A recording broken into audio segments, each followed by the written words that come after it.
Some men carry their pain so quietly you never notice the weight until the moment they decide someone else won't carry theirs alone. In a half-empty diner on a frozen November morning, a woman in a wheelchair sat alone with her coffee, wanting nothing more than 5 minutes of peace. Two teenagers decided she deserved something else. Every single person in that room looked away.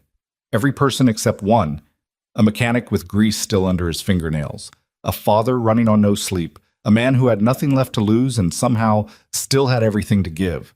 If this is your first time here, hit that like button and drop the name of your city in the comments. I want to see just how far this story has traveled. The garage had been losing money since September. Ethan Calloway knew the exact number. Not because he checked the books every morning, which he did, but because the number lived in his chest like a splinter he couldn't reach. $14,231. That was the gap between what Callaway Auto had earned in the third quarter and what it needed to survive into the fourth. His father had built that garage with 30-year-old tools and a second-hand hydraulic lift that still squealed like a wounded animal every time it rose. Raymond Callaway had poured 26 years of his life into that building on the corner of Route 9 and Miller Road, and when he died 18 months ago, quietly, in his sleep, the way men like him tended to go, he'd left it to Ethan with nothing but a signed title and the expectation that his son would figure the rest out. Ethan was still figuring. He pulled his truck into the parking lot of Mel's roadside diner at 6:47 in the morning because the alternative was going back to the house and lying awake staring at the ceiling again. He'd been doing that a lot lately. Lying in the dark, listening to the furnace kick on, listening to the pipes settle, listening to his daughter breathe through the baby monitor he still kept on his nightstand, even though Sophie was 8 years old and would be mortified if she knew it was there. Old habits from the years when he'd slept with one eye open in places where the wrong sound meant the last sound. He couldn't quite shake it. The diner's parking lot held 6 cars, including a handicap-accessible van with a ramp lowered to the pavement. Ethan noticed it the way he noticed everything, cataloged it, moved on. He was wearing his work jacket, the dark green canvas one with the sleeve zipper that Sophie had given him for his birthday.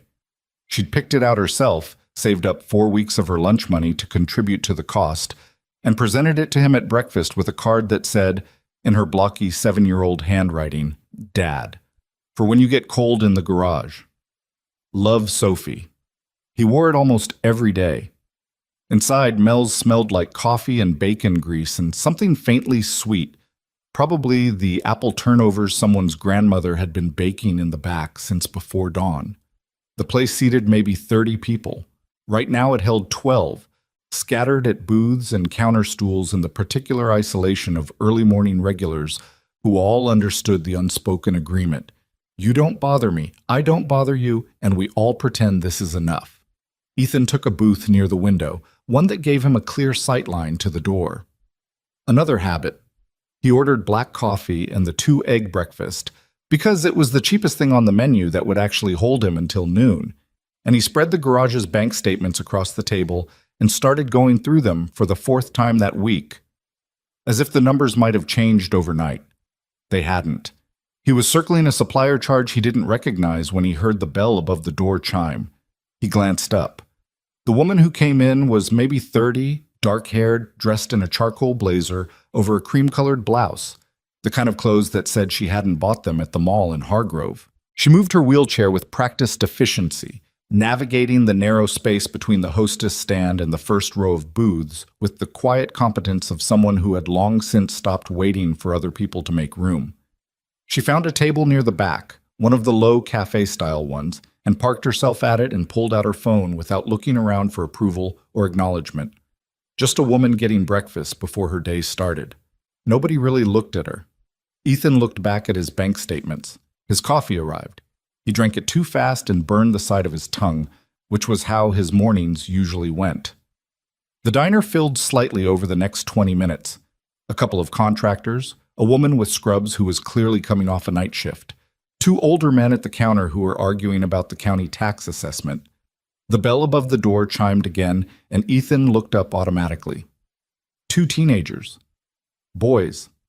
Maybe 16 or 17, wearing the particular kind of expensive streetwear that cost $300 and was specifically designed to look like it cost nothing.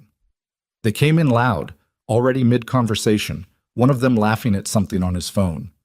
They found a booth 3 tables from the woman in the wheelchair, and for a few minutes they just ordered and talked and existed with the careless loudness of boys who had never once had to be quiet because their lives depended on it. Ethan went back to his numbers. He heard it start as a kind of snickering, low enough to be deniable. Then one of the boys said, loud enough to carry, "Yo, how do you even get a table? Doesn't the chair go with the food?" The other one laughed. Ethan's jaw tightened. He kept his eyes on the paper. The woman, he didn't know her name yet, didn't look up from her phone. Her expression didn't change exactly, but something in the set of her shoulders shifted. A practiced stillness. The kind of stillness that said, "I've been here before. I know how to wait this out." Seriously, though, the first boy continued, apparently deciding that the silence meant encouragement. Does she need someone to push her to the bathroom, or what? People in the diner heard it. Ethan could tell. The way the contractors suddenly became very interested in their plates. The way the woman in scrubs looked at the wall. The way the 2 older men at the counter exchanged a glance and then looked away. That collective look of people who had decided without discussion that this wasn't their problem. Ethan put his pen down. He told himself to stay out of it. He had enough. He had a garage drowning in debt, and a daughter who needed new winter boots, and a supplier invoice he still couldn't account for. He was 38 years old, and he was tired in a way that sleep didn't fix. And the last time he'd put himself between trouble and a stranger, it had taken 3 months of physical therapy to straighten his left wrist again. He told himself, not your circus. He picked his pen back up. Maybe she parks herself there because people assume she can't move fast enough to get away. The boy said it like it was clever. His friend was practically falling out of the booth. The woman finally looked up from her phone. She looked at the 2 boys with an expression that Ethan couldn't quite read from his angle. Not anger, not hurt exactly, something more complicated than either. She said very calmly, "I'd appreciate it if you kept your conversation between the 2 of you." This was apparently exactly the wrong thing to say. "Oh, she talks," the first boy announced to no one in particular. "I wasn't sure. Figured the chair might have gotten the voice box too." His friend made a sound that wasn't quite a laugh, something crueler than that. The woman turned back to her phone. Ethan could see from where he sat that her hand had tightened slightly on the edge of the table. He got up. He didn't think about it the way most people describe thinking about things. Weighing options, running calculations. It wasn't that. It was simpler and older than that. Something in him crossed a line, and then he was standing, and he was moving, and his coffee was still on the table getting cold. He stopped at their booth. Both boys looked up at him. He was 6'1", and he'd spent the better part of 15 years keeping himself in the kind of shape where his body was a working tool, and he hadn't entirely let that go since transitioning out. He wasn't huge. But he was solid in the way of men who've done hard things and absorbed the cost of them into their frame. He stood there with his hands loose at his sides, and he looked at both of them without any particular expression. "You need to stop," he said.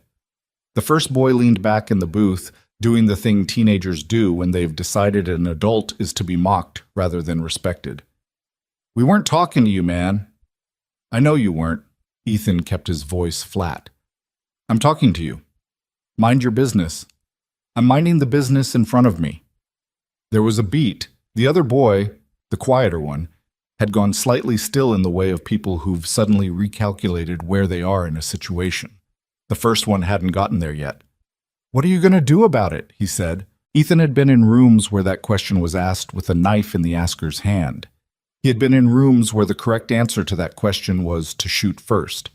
He had learned a long time ago that the question itself was almost never as dangerous as the circumstances around it, and that the boys sitting in front of him were 16 years old in a diner in November, and the correct response was not anything close to what he was once trained for.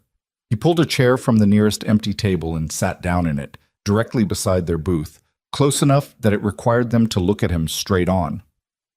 "I'm going to sit here," he said, "and you're going to keep your mouths shut for the rest of your breakfast, or I'm going to call your parents. Not the police, your parents. And I'm going to describe in detail what their kid said to a woman who was trying to eat breakfast this morning.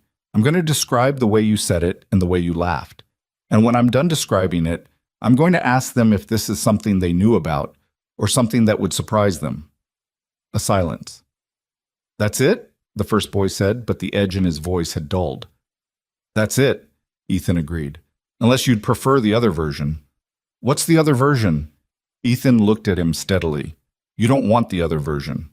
He said it without heat, without the kind of performed menace that boys that age were trained by movies to recognize and mock. He said it the way you say something that's simply true, the way you describe the weather or the time. And the boy looked at him for a long moment, and then looked at his friend, and then looked at the table. Whatever, he muttered. Good choice, Ethan said. He sat there another 30 seconds, just to make sure the temperature had actually dropped. Then he stood, moved the chair back to its original table, he lined it up carefully, the way Mel's staff had left it, and walked back to his booth. His eggs had arrived while he was gone. They were slightly cold. He ate them anyway. For a while after that, the diner went back to its regular sounds. The contractors talked. The woman in scrubs left. The two old men at the counter returned to the tax assessment dispute. The teenagers ate their food in tight, sullen silence and then left without looking at anyone. The whole thing had taken less than 4 minutes. Ethan was reviewing the supplier invoice again when he noticed the woman in the wheelchair looking at him. Not obviously. Just a glance, the kind that said she'd been trying to decide something. He met her eyes. She sat across 3 tables and the general ambient noise of the diner. You didn't have to do that.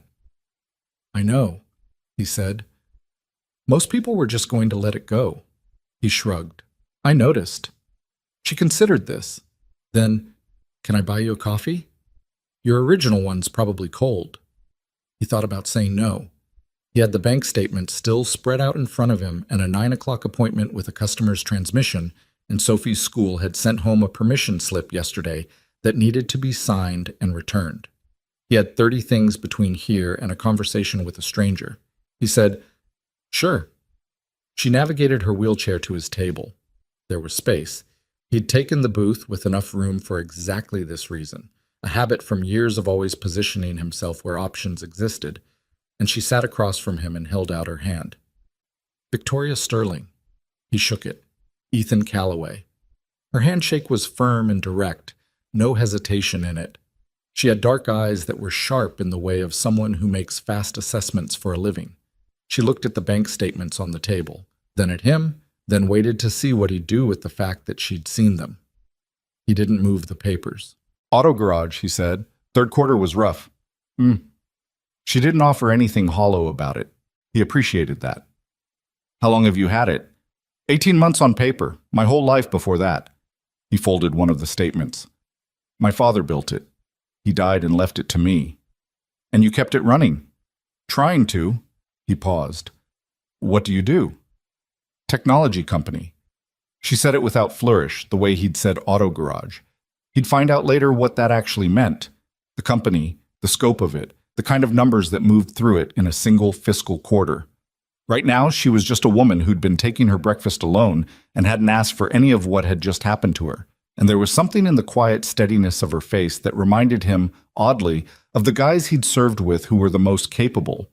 Not the ones who talked the loudest or moved the fastest, but the ones who had already absorbed the worst thing that could happen to them, and were still here, still functioning, still clear-eyed. You do that a lot? She asked. Step into things that aren't yours to step into? He thought about it honestly. I used to do it for a living, he said. I'm out of practice deciding when not to. Something moved across her face. Not quite a smile, but the edge of one. What branch? Navy. SEAL? He tilted his head, neither confirming nor denying, and she read the answer in that anyway. My brother tried out, she said. Didn't make it past the second week. He said the hardest part was learning to care about the person next to you more than your own discomfort. That's a pretty accurate description, Ethan said. She was quiet a moment. Their coffee arrived. The waitress, a stout woman named Dory, who'd been at Mel's for as long as anyone could remember, topped Ethan's cup off and set a fresh one in front of Victoria without being asked. Small dignities. I've been taking that breakfast alone for about 4 months, Victoria said. She held her cup in both hands. That's the 3rd time something like that has happened. Each time people watched and didn't say anything. She paused. Each time I told myself I didn't care. Did you? Ethan asked. She looked at him directly. Yeah, she said. I did. A little. He nodded, didn't say anything. Some things didn't require commentary. You have kids? She asked. He pulled out his phone and turned it to show her the lock screen. Sophie at the state fair in August, caught mid-laugh on the Ferris wheel, missing one of her front teeth, her dark hair horizontal in the wind. He'd taken the picture without her knowing, and it had come out better than any posed photo he'd ever managed. Victoria looked at it for a moment. How old? 8. He turned the phone back. Going on 35. Just you? Just me. He didn't say it with self-pity, which she seemed to register. Her mom left when Sophie was 2. Better for everyone the way things worked out. It was a complicated sentence. He let it sit. My accident was 3 years ago, Victoria said. Not out of nowhere. The conversation had been moving toward it the way water moves. Car accident. I was 27. I'd been running the company for 14 months. She turned her cup slightly on the table. Everyone told me to take a break, step back, recover. I was back at my desk in 6 weeks. I believe that, Ethan said. I had to. If I wasn't there every day, being completely present and completely functional, the board would have used the accident as an opportunity. She said it without bitterness, just as a fact, the way she might describe the mechanics of a problem she'd already solved. The world has a way of using your weakness against you if you let it. Yeah, Ethan agreed. It does. Outside, a salt truck went past on Route 9, its orange light blinking in the gray morning. The contractors paid their bill and left, letting in a gust of cold air that made the nearest candle in its little glass holder gutter and catch. Ethan looked at the bank statements in front of him and thought about the transmission he had to pull at 9 and the permission slip in his jacket pocket and Sophie's winter boots. He thought about his father's handwriting on the wall calendar still hanging in the garage office, the one from 2 years ago that neither he nor Carla, the part-time bookkeeper, had been able to bring themselves to take down. I don't know if the garage is going to make it, he said. He didn't know why he said it. He hadn't said it out loud to anyone, not to Carla, not to the bank, not to his friend Marcus, who'd been offering to lend him money for 3 months. The words just came out, flat and factual, like he was reading them off one of the statements. Victoria looked at him without the particular expression people usually arranged when someone shared something difficult, the performed concern, the small incline of the head. She said, "What's wrong with it?" He blinked slightly. "What?" "The garage. What's the specific problem?" He looked at her. "You want the list? Start with the biggest one." He pulled the bank statement toward her and pointed to a line. "Equipment. We've been running on my father's tools. Some of them are older than I am. The lift needs to be replaced. The alignment rack has a calibration drift that's gotten worse every quarter, and customers are starting to notice. But new equipment is $50,000, $60,000 I don't have." "And the cash flow?" He pointed to another line. "Better than it looks, actually. Customer base is solid. We've got relationships in this county going back 25 years because my father built them. The problem isn't customers.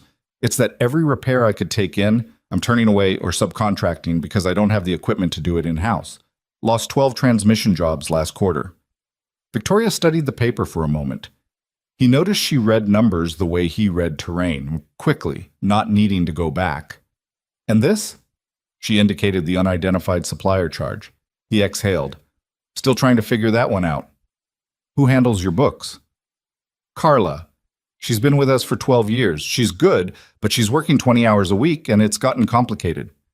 Victoria sat back slightly and held her coffee cup again. She was thinking in a way that was visible, not concealed. He could watch her moving through something, sorting variables. It was interesting to watch. "My company does a lot of work in accessibility technology," she said. "Assistive devices, adaptive infrastructure, software platforms for people with mobility limitations. We have 43 employees and we're growing." She looked at him. "We also have an entire fleet of company vehicles that need maintenance contracts. Right now we're using a chain service center 40 minutes away." Ethan waited. "I'm not making you an offer," she said. I just think that's a relevant piece of information. Noted, he said. She looked at Sophie's face, still visible through the cracked phone screen on the table between them. Is there anything you're sure about? She asked. About the garage? He thought about it. He thought about the regular customers who still drove past the new Quick Lube franchise that had opened on Route 12 because they trusted him. He thought about the woman who'd brought in her late husband's 1987 pickup and watched Ethan spend 2 extra hours getting the original radio working again without charging her for the time. He thought about what his father had built and why people kept coming back. The work, he said. I'm sure about the work. Victoria Sterling nodded slowly. She set her coffee cup down and looked at him for a moment with that dark-eyed directness that he'd noticed immediately, before he even knew her name. That's usually the last thing that survives, she said, when everything else falls apart. She didn't say anything else about it. Neither did he. They sat there a few more minutes, finishing their coffee as the diner moved around them, ordinary and unhurried and alive in the way that ordinary things are when you're paying attention to them. The morning light was starting to warm through the window.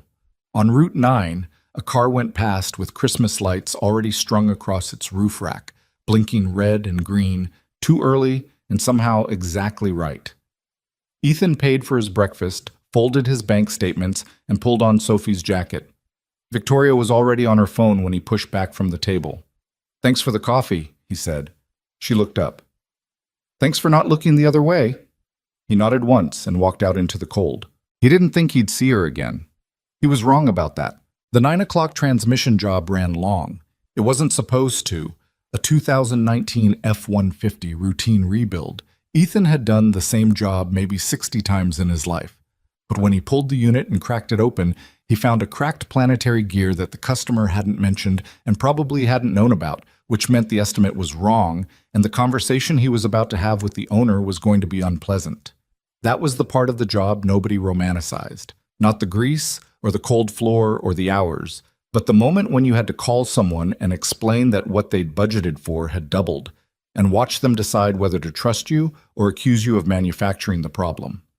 He made the call from the office, standing at his father's old metal desk with the cracked vinyl chair behind it that he kept meaning to replace. I'm going to need to see pictures, the customer said. I'll send them right now, Ethan said. He already had them on his phone. He'd taken them before he'd even picked up to dial, because that was how you handled it. You took away every reason for doubt before the doubt had a chance to form. He sent the pictures while the man was still on the line. Heard him open them, heard the pause. Okay, the man said. How soon can you have it done? Tomorrow afternoon if the part comes in on the morning run, day after at the latest. All right? Another pause. You could have just charged me and not said anything. My last place did that. I'm aware, Ethan said. He didn't say anything else about it. After he hung up, he stood there a moment in the office. The wall calendar was still up. His father's handwriting on the March squares from 2 years ago, service reminders for regular customers Raymond had tracked by hand because he'd never trusted the scheduling software Ethan had installed. Kowalski, oil/filter. Berman, tires rotated. Mrs. Patel, check the damn brakes she keeps ignoring. That last one with a small underline for emphasis. Ethan left the calendar where it was and went back to the shop floor. Carla arrived at 10, unwinding a scarf the color of rust and dropping her bag on the chair by the parts counter. She was 54, had worked for Raymond for 12 years before Ethan inherited the place, and possessed the particular quality of a person who had seen an operation at its best and was quietly committed to keeping it from becoming something worse. She didn't say much. She brought good coffee in a thermos, and she caught errors in the books before they compounded, and she'd cried exactly once in front of Ethan, on the day they'd closed the garage for Raymond's funeral, and then never again. That supplier charge, Ethan said without preamble, crossing to where she was booting up the laptop. She already had the folder open. I found it last night. It's a duplicate billing from Hendricks Parts. They ran the July invoice twice. I called them. They're issuing a credit. How much? $840. Not enough to change anything material. But it was $840, and in the current landscape of Callaway Auto, every number had weight. Good catch, he said. I caught it 3 weeks ago, she said. I kept waiting for the credit to appear. It didn't, so I called. She said it without accusation, just sequentially, the way events had happened. He nodded. Thanks, Carla. She poured coffee from her thermos into a mug that said World's Okayest Mechanic, a gift from Sophie 2 Christmases ago, and settled into the chair and started on the receivables without another word. Ethan went back to the F-150. He worked through lunch because he always did, eating half a sandwich over the hood of a Civic he was prepping for a brake job, and by 2 in the afternoon the shop had found its rhythm. The compressor cycling, the radio playing something country from the station in Hargrove that he kept on because his father had kept it on, the particular smell of oil and cold concrete that had been the ambient condition of his entire childhood. He'd grown up in this building, done homework at that desk, fallen asleep on the old couch in the break room more times than he could count while Raymond worked the late jobs. His phone buzzed at 2:17 with a number he didn't recognize. He almost let it go. He had grease on both hands and a caliper bolt that was being uncooperative, and he was already behind on the afternoon schedule. He answered it. Mr. Calloway. A woman's voice, professional, clipped. My name is Dana Rice. I'm the executive assistant to Victoria Sterling at Sterling Adaptive Technologies. Ms. Sterling asked me to reach out and schedule a call between the two of you at your earliest convenience. Ethan set down the caliper. He looked at his hands. He looked at the Civic. She left pretty fast this morning, he said. Yes, she had a 9 o'clock board meeting.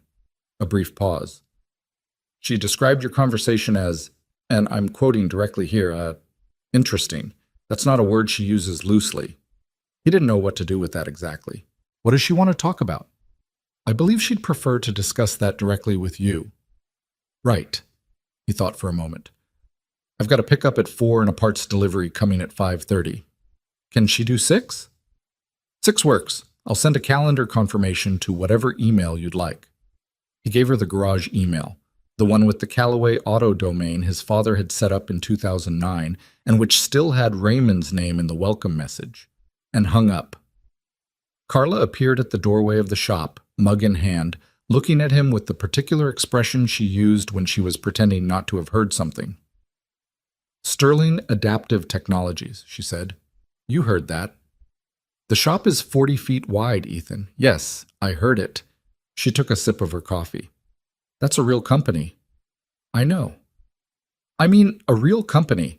I looked them up once when I was reading about that new bus fleet the county was considering. They make the ramp systems and the adaptive driving controls. They've got something like $200 million in annual revenue. She paused. She came into Mel's this morning? She did. Carla looked at him steadily for another moment. And I'll tell you if there's anything to tell. He picked up the caliper bolt again. Can you pull the Sterling account and see if they have any existing vendor relationships in automotive? Carla went to do that. Ethan went back to the brake job. Yeah. The call happened at 6:10 because Victoria's previous meeting ran over, which her assistant communicated via text at 5:58 with an apology that was businesslike and direct and not excessive. Ethan was in the office with the door closed, the shop quiet and locked. Carla gone home an hour ago. He had a glass of water on the desk because he hadn't had time for dinner, and he was trying to approximate something. Sorry about the delay, Victoria said when she came on. No preamble beyond that. Not a problem, Ethan said. How was the board meeting? A brief pause, like the question surprised her. Long, productive, mostly. One of my board members spent 40 minutes arguing for a pivot I'd already rejected 6 months ago, so we had to go through the whole thing again. Did he change your mind? No? Then it was mostly a waste of 40 minutes. That's roughly what I told him. He could hear something in her voice, not quite amusement, but the edge of it. Mr. Calloway, Ethan, I want to be straightforward with you about why I'm calling. I'd appreciate that. This morning you showed me your third quarter statements without any particular hesitation, not because you wanted sympathy, but because you were trying to solve a problem and I'd asked a direct question. Right. That's not how most people operate. Most people hide the numbers until they have no choice, and then they present them as better than they are. She paused. I looked at what you showed me. The business isn't failing because of bad management or bad product. It's failing because of undercapitalization and insufficient equipment. Those are solvable problems. Ethan was quiet a moment. What are you saying? I'm saying I have a fleet of 41 company vehicles that need consistent, high-quality maintenance service and currently travel 40 minutes each way to a chain provider who I don't think is giving us particularly good value. She let that sit. I'm also saying that I looked up your garage this afternoon. Your customer reviews are excellent. You have a 4.9 rating on 112 reviews, and the two that aren't 5 stars are both complaints about wait times, not work quality. Busiest period we ever had, Ethan said. We were short-staffed. I know, I read the responses you wrote to both of them. Another pause. You apologized and explained the staffing situation and offered to discount their next service. That's not something a person does unless they actually care about the reputation. Ethan looked at his father's calendar on the wall. It was his garage for a long time before it was mine, he said. I'm not going to be the one who lets the name mean less than it did. Victoria was quiet on the other end for a moment. When she spoke again, her voice was slightly different. Not softer exactly, but with less of the professional briskness, more of the woman who'd been sitting alone at that table in Mel's. I want to meet with you properly, she said. Not a phone call. A real meeting. You, me, your books, a clear table. I have some ideas I'd like to walk through, and I want to see the garage. When? Thursday morning works for me if it works for you. Ethan thought about Thursday. He had a full morning, actually, a scheduled oil service rush he'd been booking since October, the bread and butter work that paid the smaller bills. He thought about saying later in the week. Thursday works, he said. 8 o'clock? 8 is fine. I'll bring coffee. He almost said you don't have to do that, and then didn't, because it would have been the performative kind of refusal that nobody meant. Thanks, he said instead. He drove home in the dark with the heat running and the radio off, thinking about a woman he'd met 6 hours ago and the particular qualities she had of making you feel like the conversation was happening at full speed rather than with the usual half attention people gave to small talk. He thought about the way she'd looked at the bank statements, not with pity, not with the particular helpless sympathy of someone who doesn't know numbers, but with the focused attention of someone reading a problem she'd seen variations of before. He pulled into the driveway and sat in the truck for a minute before going in. The house was a 2-bedroom ranch he'd bought from his father's estate at fair market value, a decision that had confused the bank and his cousin both.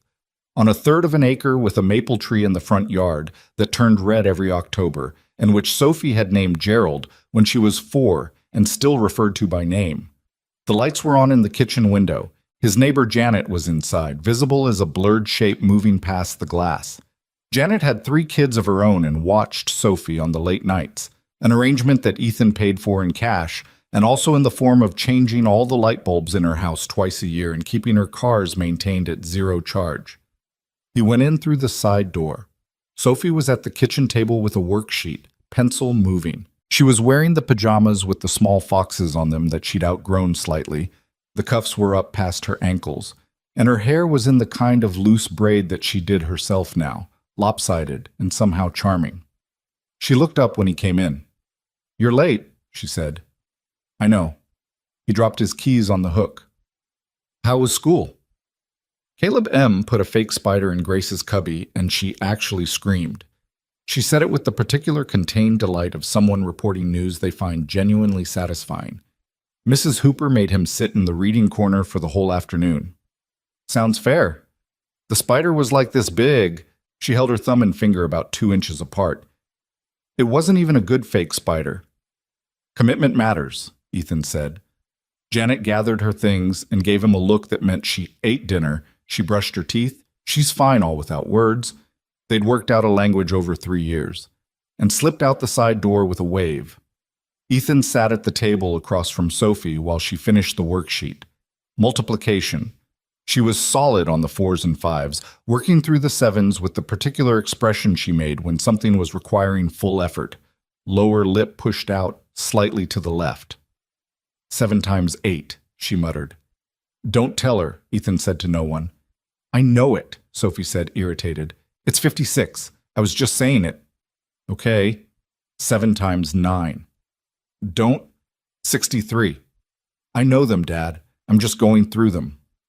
He watched her finish the sheet. She had her mother's jawline, but the rest of her came from his side.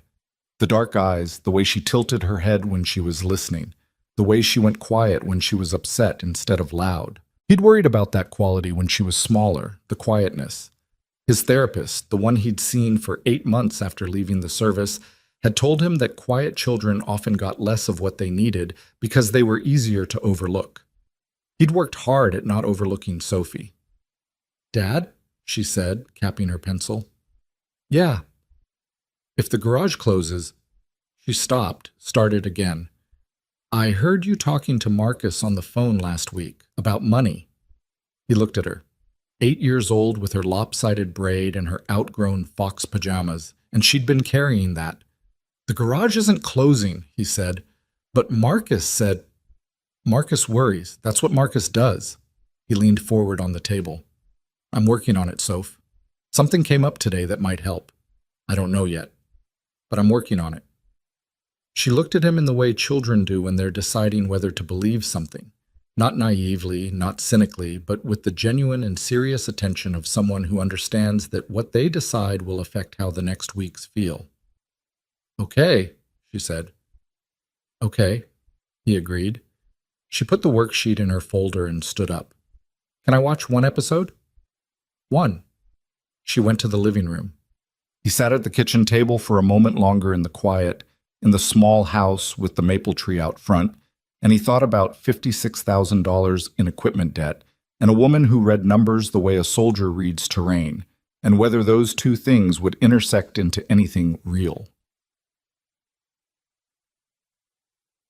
Thursday arrived under 3 inches of overnight snow that Ethan was scraping off the shop's lot at 7:15, breath coming in clouds, when the white Tesla SUV pulled in at 7:59. It was equipped with adaptive hand controls.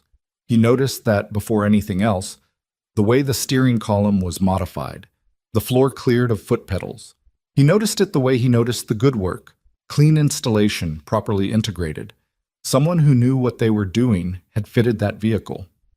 Victoria emerged via a side-loading lift that deployed automatically, smooth and quiet. She was in a different jacket today, navy blue, more formal than the blazer from Monday. She had a tray with 2 coffees in her lap and a leather portfolio balanced on top of that. 7:59, Ethan said. "I don't like to be late," she said. "Neither do I." He held the door open. It was wide enough.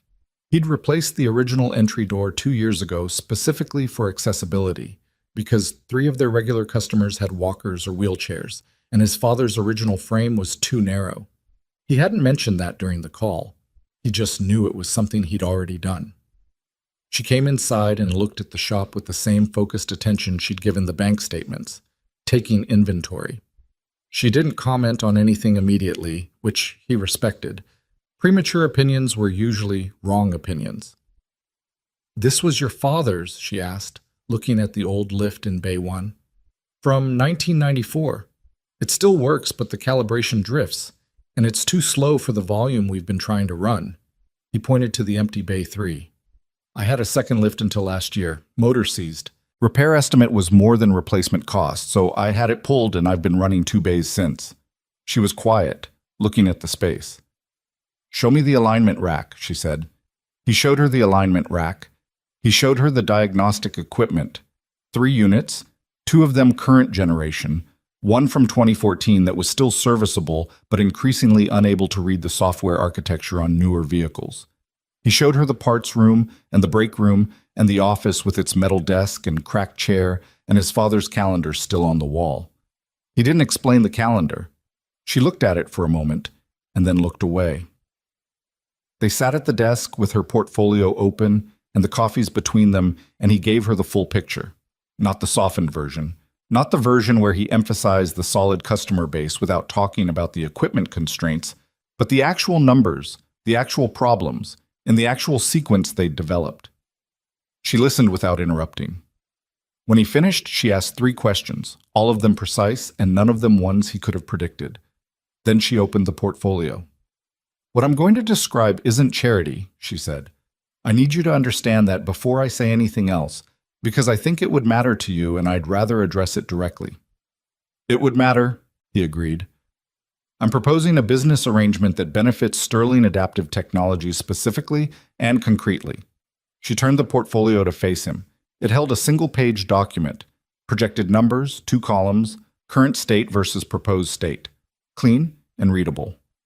I want to convert your facility to our primary fleet maintenance provider. That means a guaranteed service contract, minimum value of $280,000 annually based on our current vehicle count and average service frequency. Ethan looked at the number. He looked at it the way you look at something that requires a second to properly land.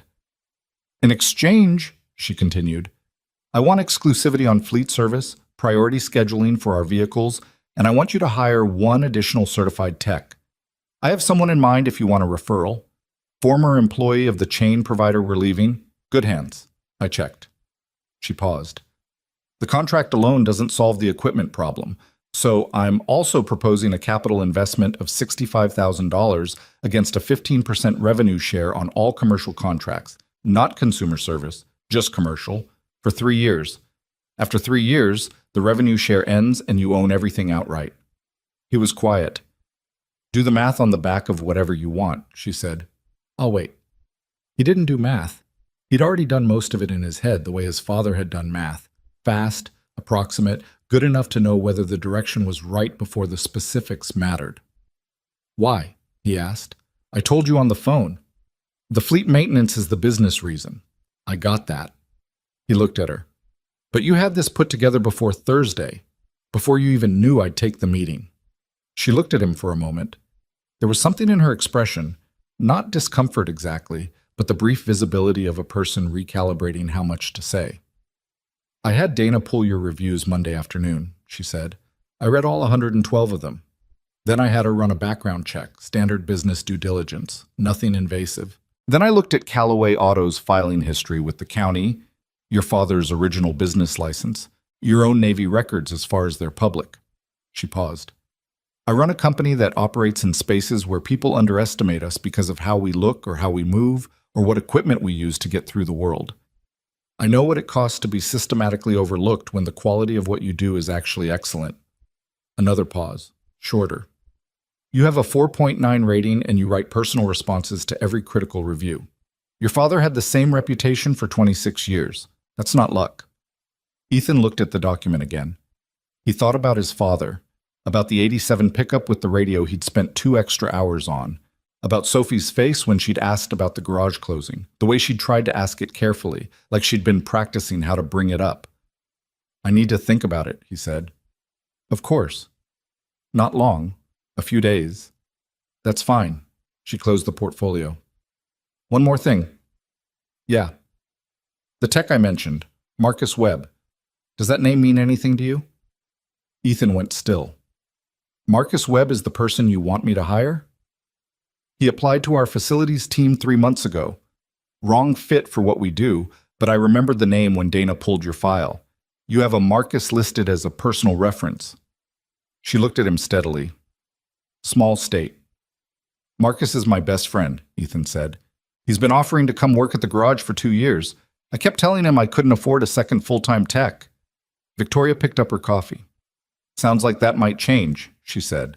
He looked at her across his father's desk, in the building his father had built, with the cracked chair and the old calendar and the bay out front that was empty because he'd had to pull a lift he couldn't afford to replace. He thought about how strange it was, the specific shape that a turning point had. Not dramatic, not clean, just a woman with a leather portfolio and 2 coffees and numbers that added up. I'll call you Friday, he said. Friday's fine. She began moving toward the door. At the threshold of the office, she stopped and looked back at the calendar, at Raymond Callaway's handwriting. Mrs. Patel, check the damn breaks she keeps ignoring, she read. She ignored them for 2 more years after that, Ethan said. Then she finally let him replace them. He told her she was going to kill somebody. She sent him a pie. Victoria looked at it a moment longer. He sounds like someone worth knowing. He was, Ethan said. She nodded and went out through the wide door into the cold, and the Tesla's lift deployed and carried her up, and the doors closed, and she pulled out of the lot with the careful precision of someone who has learned to trust their own adaptations. Ethan stood in the door of his father's garage and watched her go. He stayed there longer than he needed to, in the cold, thinking about $65,000 and a 15% revenue share and Marcus Webb and Sophie's fox pajamas with the cuffs up past her ankles. Then he went inside and got back to work. He called Marcus that night after Sophie was in bed. Marcus picked up on the second ring, which he always did because Marcus had the same hypervigilance about unanswered communication that Ethan had about exits and sightlines. Relics of the same years, worn differently. "You hear about a company called Sterling Adaptive Technologies?" Ethan asked. A pause. "That's the accessibility tech company, right? My sister uses one of their tablet mounts." "Why?" "Their CEO wants to give me a fleet contract and $65,000 in capital investment." A longer pause. "Say that again." Ethan said it again. "Ethan." Marcus's voice was careful, the way it got when he was trying to slow himself down. "Where did you meet this person?" "Mel's Diner, Monday morning." "At the diner?" "At the diner." "And she just offered to invest in the garage." "After she had me investigated. Background check, county filings, Navy records.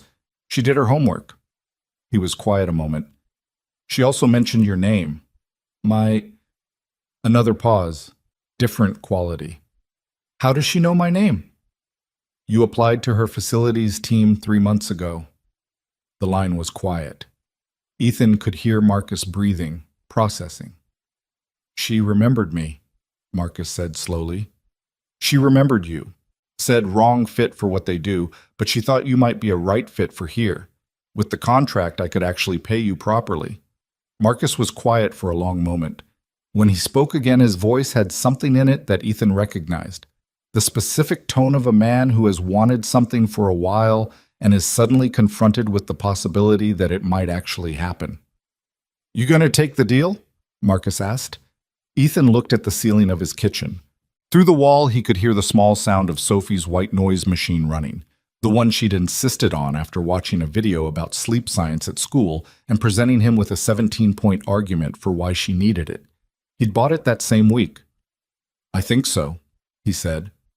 "Your father built that place," Marcus said. Not as an argument, just as a fact that needed to be in the room. "I know." "And you think this woman—" "She's not offering to change what it is," Ethan said. "She's offering to give it the equipment it needs to do what it already does. That's different." Another silence. "Yeah," Marcus said. "That's different." They talked another 20 minutes, the way they'd talked since they were 23 and 24, and learning what they were capable of in places that didn't allow for much uncertainty. Marcus asked good questions. Ethan answered them honestly. By the time they hung up, nothing had been decided formally, but they both understood the direction. Ethan sat in the quiet kitchen for a while after that. He thought about the morning at Mel's, the cold, the teenagers, the woman who'd been trying to eat breakfast in peace, and the 4 minutes he'd spent not looking away. He thought about how the thing that had seemed smallest in the moment, the most automatic and unremarkable, just a man deciding he couldn't sit still while someone else absorbed something they didn't deserve, had apparently set something in motion that was larger than he'd understood. He thought about his father, who used to say that the best decisions you ever made were the ones where you couldn't fully explain your reasoning, only that you knew it was right. He didn't know if this was right, but he knew the direction. He went to bed, and for the first time in weeks, the ceiling held nothing he felt compelled to stare at. He called Victoria on Friday at 10 in the morning, between a coolant flush and a tire rotation, standing in the cold just outside the bay door with his phone and his jacket, and the particular quality of silence that comes right before you commit to something you can't take back. She picked up on the second ring. "Ethan, I'll take the deal," he said. "With one condition." A brief pause. "What condition?" "The revenue share drops to 10% after 18 months if the commercial contract volume exceeds $400,000 annually. That's not me being greedy. That's me making sure the arrangement stays equitable as the business grows, because if it grows the way your numbers suggest, 15% starts feeling like a penalty for doing well." Silence on her end. He waited. "That's a fair point," she said. "I'll have the contract language adjusted. Anything else?" "Marcus's salary comes out of operating revenue, not the capital investment. I don't want the investment money touching payroll. The $65,000 goes entirely to equipment." Also reasonable. He could hear her writing something. "You had a couple of days to think about this." "I think fast when the numbers are clear," he said. "It took me 2 days to get comfortable with the part that isn't about numbers." "Which part is that?" He leaned against the bay door frame. Inside, the compressor cycled. "The part where I have a partner," he said. "The garage has always been one person's thing, my father's, then mine. Having someone else with a stake in it is different." "I understand that," she said. And she said it without the practiced empathy that people used when they wanted you to feel heard without actually listening. She said it the way you say something you've thought about from your own experience. "Do you?" he asked. "I took my first outside investment at 24, she said. "I cried in the parking garage of my own building after I signed the paperwork. Not because it was wrong, just because something had changed that couldn't be unchanged." A pause. It was the right decision, and it still cost something to make it. He stood there a moment with that. "I'll have Dana send the revised contract Monday," she said. "You can have your own attorney look at it." "I don't have an attorney. You should get one. Temporarily, just for this. I can give you a name, someone who does small business contracts, honest billing, won't overcomplicate it." "All right." "Ethan." Her voice shifted slightly, the professional briskness dropping one register. "This is going to work." "You can't know that." "No," she agreed. "But I've been doing this long enough to know the difference between a bet on a person and a bet on a projection. I've made both. The bets on people are the ones that compound." A brief pause. "I'll talk to you Monday." She hung up. Ethan stood outside the bay door for another 30 seconds, letting the cold work on him, and then he went back inside and finished the tire rotation. The contract was signed on a Tuesday in December, in the conference room of a law office in the county seat that smelled like old paper and central heating. The attorney Victoria had recommended, a compact woman named Sandra Heiss, who wore reading glasses on a chain and spoke in the particular shorthand of someone who had read 10,000 pages of fine print and retained every word, walked Ethan through the document with the patient efficiency of a person who understood that her client was intelligent, but that the language was specialized and the distinction mattered. "Revenue share clause is here," Sandra said, tapping the page.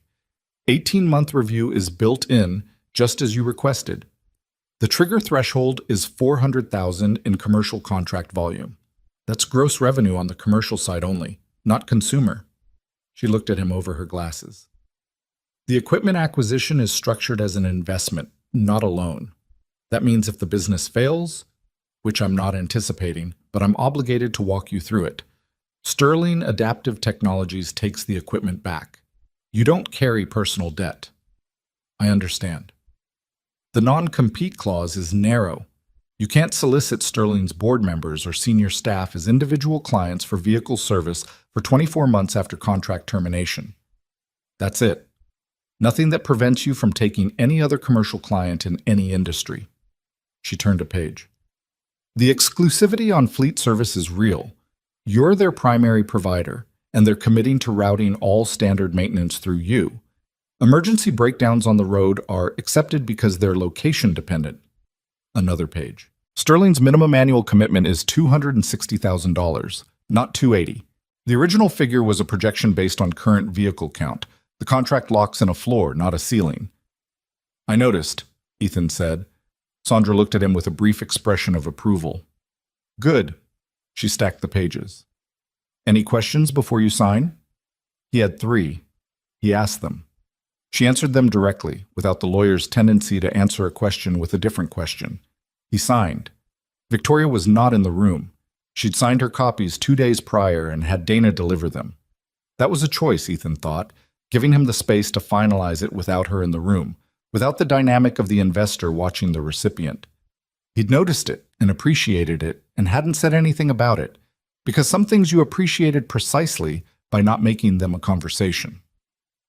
He drove back to the garage in the mid-morning cold and told Carla, who was seated at the desk with the receivables and her thermos. She looked at him for a long moment. "Show me the numbers," she said. He showed her the contract. She read it with the same focused attention she gave the monthly statements, moving through each page steadily, occasionally going back. When she finished, she set it on the desk and sat back. "She didn't bury anything," Carla said. "No. The equipment clause. That's protective of you, not her. She could have structured it as debt and had more leverage." "I know." Carla picked up her thermos and poured and didn't say anything else for a moment. Then, "Your father would have argued about it for 3 weeks and then done exactly what you did." "He would have argued longer than that. He would have been insufferable about it." She said it with the small, precise fondness of someone who knew a person well enough to describe their flaws accurately. He trusted people who showed him the math. You're the same way. Ethan called Marcus that afternoon. "We're signing your contract next week," he said. "I need you to give notice at the current place." Marcus was quiet for exactly 3 seconds. "You sure?" "I'm sure." "Ethan, Marcus, come work at the garage. That's what I'm saying." Another pause, shorter. "Okay," Marcus said. His voice had the same quality it had in the kitchen the week before. Something restrained, something he wasn't going to let run loose because they were both men who'd learned to keep things contained. "Okay, I'll give 2 weeks." 2 weeks is fine. We've got equipment coming in 4 weeks anyway. I want you there for the installation." The equipment order went through the following Monday. The new lift, a Benpack 4-post, commercial grade, with a weight capacity nearly double the old unit, was scheduled for delivery in early January. A second mid-rise lift for the newly restored Bay 3, a Hunter alignment system with current generation software, the kind that talked directly to the diagnostic equipment and cut alignment time by 40%. A new set of professional diagnostic units, 2 of them, both capable of reading architecture on vehicles through the current model year. $63,400. He'd kept $2,000 in reserve for installation contingencies because there were always installation contingencies. He stood in the empty Bay 3 on the afternoon the order was confirmed and looked at the space where the seized lift had been pulled out, the concrete floor still bearing the faint outline of where the columns had stood. He thought about his father putting in the original equipment in the 90s, the way Raymond had described it, saving for 2 years, buying secondhand, spending a weekend installing it with a friend who knew hydraulics, building the thing incrementally because that was the only way available. He thought about what it meant to do it differently, to do it all at once, properly, with equipment that was going to last 20 years instead of being nursed along past its natural life. He thought about whether that felt like a betrayal of how his father had done things, or whether it was simply the next version of the same project. He decided it was the second thing. He couldn't afford the first. The equipment arrived on a Thursday in January, 6 days before Ethan had expected it, which meant a scramble to get the installation crew coordinated and the bay cleared and the power upgraded to handle the new lift's requirements. Marcus was there for all of it, had actually shown up a week early after his former employer had released him immediately rather than holding him for the full notice period, which was a decision they'd apparently made for reasons of their own and which Marcus described simply as typical without elaborating. Marcus Webb was 41, built along the same general lines as Ethan but broader in the shoulders, with close-cropped hair going gray at the temples and the specific unhurried competence of a man who had been doing difficult physical work since before it was legal for him to work. He and Ethan had served overlapping deployments years ago. Not the same unit, but the kind of proximity that creates a different kind of familiarity, the sort where you know what a person is capable of under pressure, because you've seen it rather than heard about it. They'd stayed in contact afterward, the way some men do and some don't. And the friendship that had developed in civilian life was quieter and more ordinary than anything military service involved. Fantasy football, bad movies, Marcus's long-running project of teaching Sophie to play chess, which she was resisting with considerable creativity. He walked the new lift installation with Ethan while the crew worked, asking questions about load ratings and service clearances that told Ethan he'd already looked up the specs. "You read the manual before you even saw it," Ethan said. "Old habit." Marcus crouched to look at one of the column base plates. "Installation looks clean. These guys know what they're doing. Victoria's facilities manager recommended them. They do all her accessibility retrofits in the region. Marcus stood. He glanced at Ethan sideways. You've been saying her name a lot. She's a business partner. I know what she is. Marcus turned back to the lift. I'm just noting a factual pattern in your speech. Noted, Ethan said, and moved on to look at the alignment rack installation. And Marcus let it go because that was the nature of the friendship. You could say the thing once and the other person heard it, and then you moved on. Victoria came to see the completed installation on a Saturday morning in late January, 2 weeks after the equipment was in and calibrated and running. She came alone, without Dana, which Ethan noticed. She'd been to the garage twice since Thursday's initial meeting, once with her facilities manager to go over the fleet service protocol, once to drop off the signed insurance certificates. But this was different. This was her coming on a Saturday when the shop was officially closed, the way you visit something you have a personal stake in rather than a professional one. He showed her the new Bay 3 first, the Benpack lift in its full extension, the clean concrete floor, the tool organization along the wall. She looked at it with the same inventory-taking attention she'd given everything else. The column spacing is wider than I expected, she said. Commercial grade? It'll handle a transit van or a light truck. Most lifts this class max out at conventional sedans. He nodded toward the fleet service schedule Carla had pinned to the wall by the parts counter. Your company runs 3 transit vans. I wanted to be sure we could handle them in-house rather than sending them out. She looked at the schedule. Her eyes moved down it the way they moved through numbers, not reading every word, reading the structure. You've already slotted 4 of our vehicles for the first month, she said. Carla set that up last week. We rotated them to spread the service intervals. You won't have more than 2 vehicles out of rotation at the same time. Victoria was quiet for a moment, looking at the schedule. I didn't ask you to do that. I know. It's what makes sense for your operations. He paused. If the scheduling doesn't work for you, Carla can adjust. It works perfectly, she said. She turned from the schedule and looked at him. That's the kind of thing you only do if you actually thought about how it affects the other side of the arrangement. I've been running a service business for a year and a half, he said. My father ran one for 26. You think about how things affect the customer, or you lose the customer. She looked at him for a moment in the particular way she had, direct, assessing, without the social lubricant that most people applied to direct eye contact to keep it from feeling like an evaluation. He'd stopped finding it uncomfortable. It was just how she operated. Come look at the alignment system, he said. He walked her through the Hunter equipment, the calibration targets, the software interface, the report it generated that customers could take home showing before and after measurements. She asked technical questions that surprised him at first and then didn't, because she ran a company that built adaptive mechanical systems, and the understanding of tolerances and calibration wasn't foreign to her.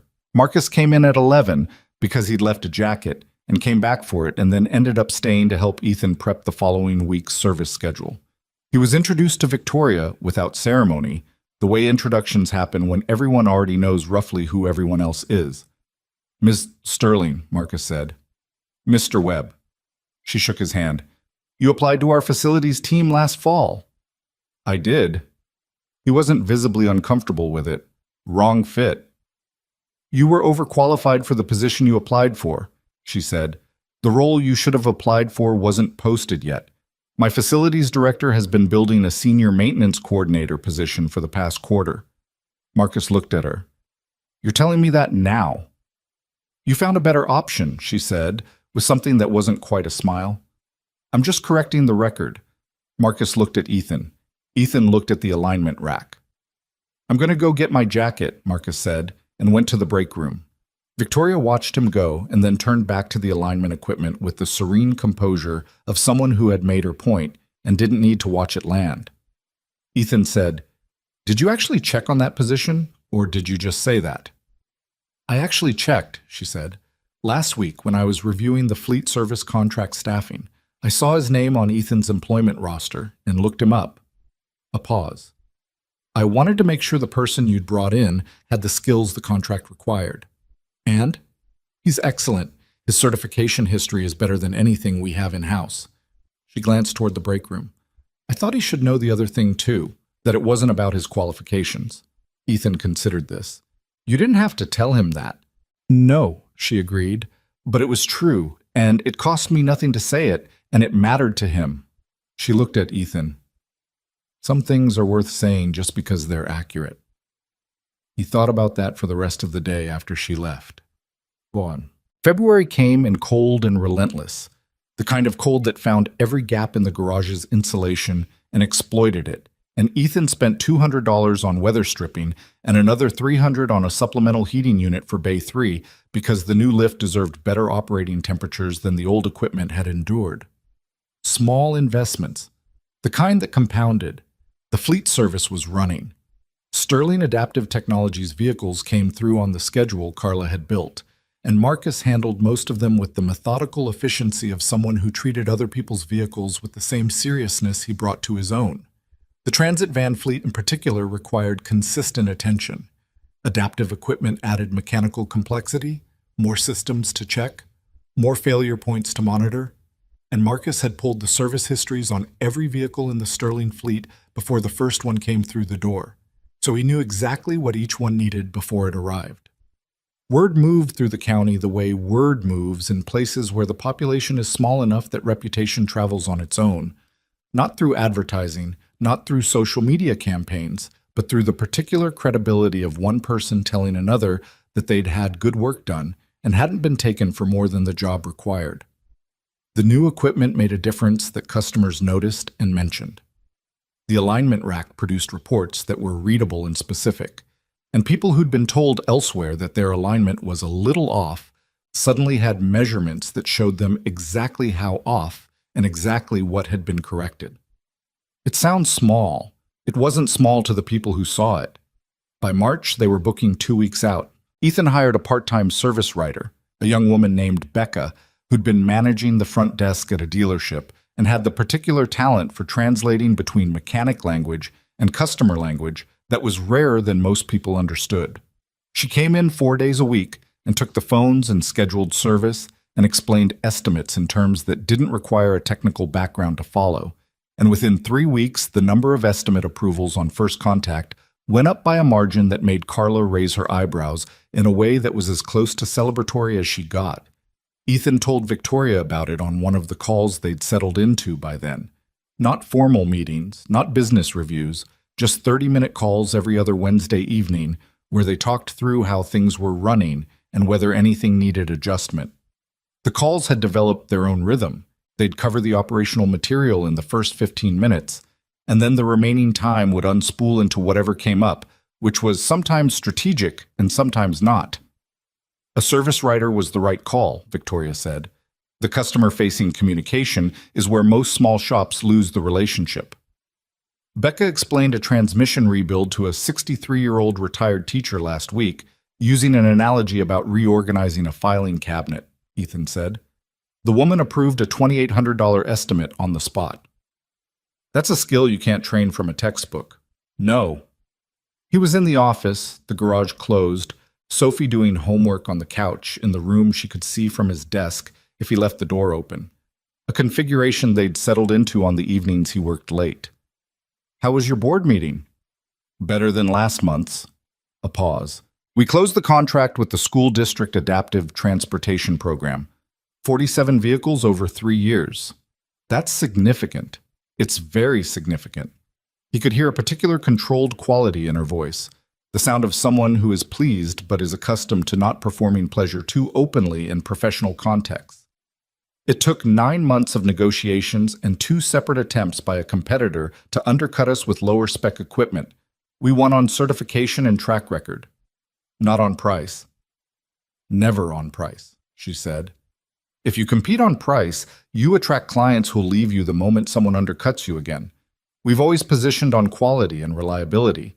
The school district understood what it was buying.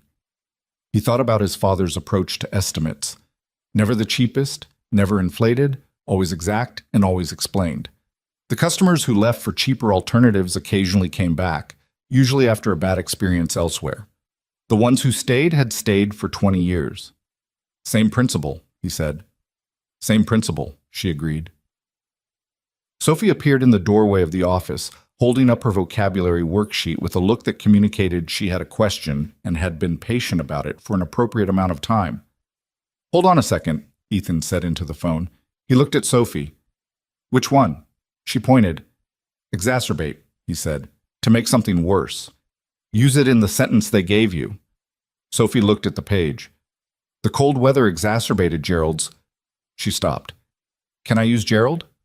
The tree?" "It's a vocabulary sentence, not a test." "Sure," he said.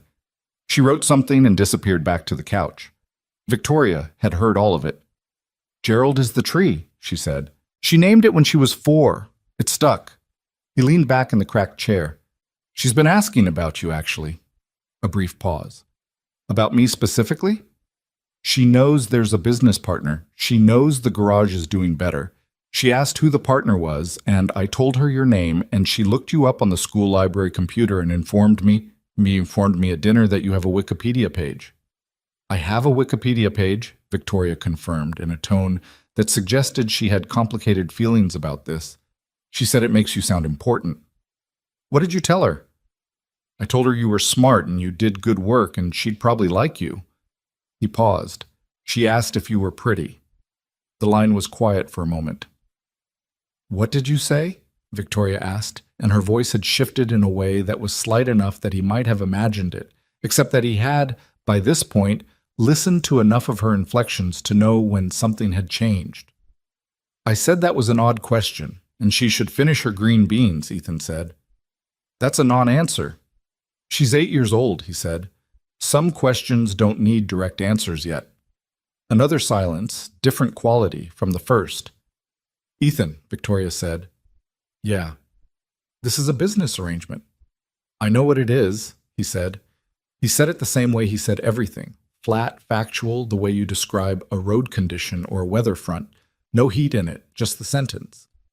I'm not saying that to put distance between us," she said, and he could hear her choosing words more carefully than she usually did. "I'm saying it because I think we're both people who do better when things are clearly labeled. And you're labeling it. I'm noting it." "There's a difference?" "Yes." A pause. "I'm not noting it to close a door. I'm noting it to be honest about where we are." He looked at the calendar on the wall. March squares now, his own handwriting in them because January had turned the page and he'd finally started filling in his own entries. Service reminders, supplier calls, Sophie's school events in a different color ink because he'd read somewhere that visual separation helped with scheduling, and he was trying things. His father's handwriting was still there on the backside of the pages he hadn't turned yet.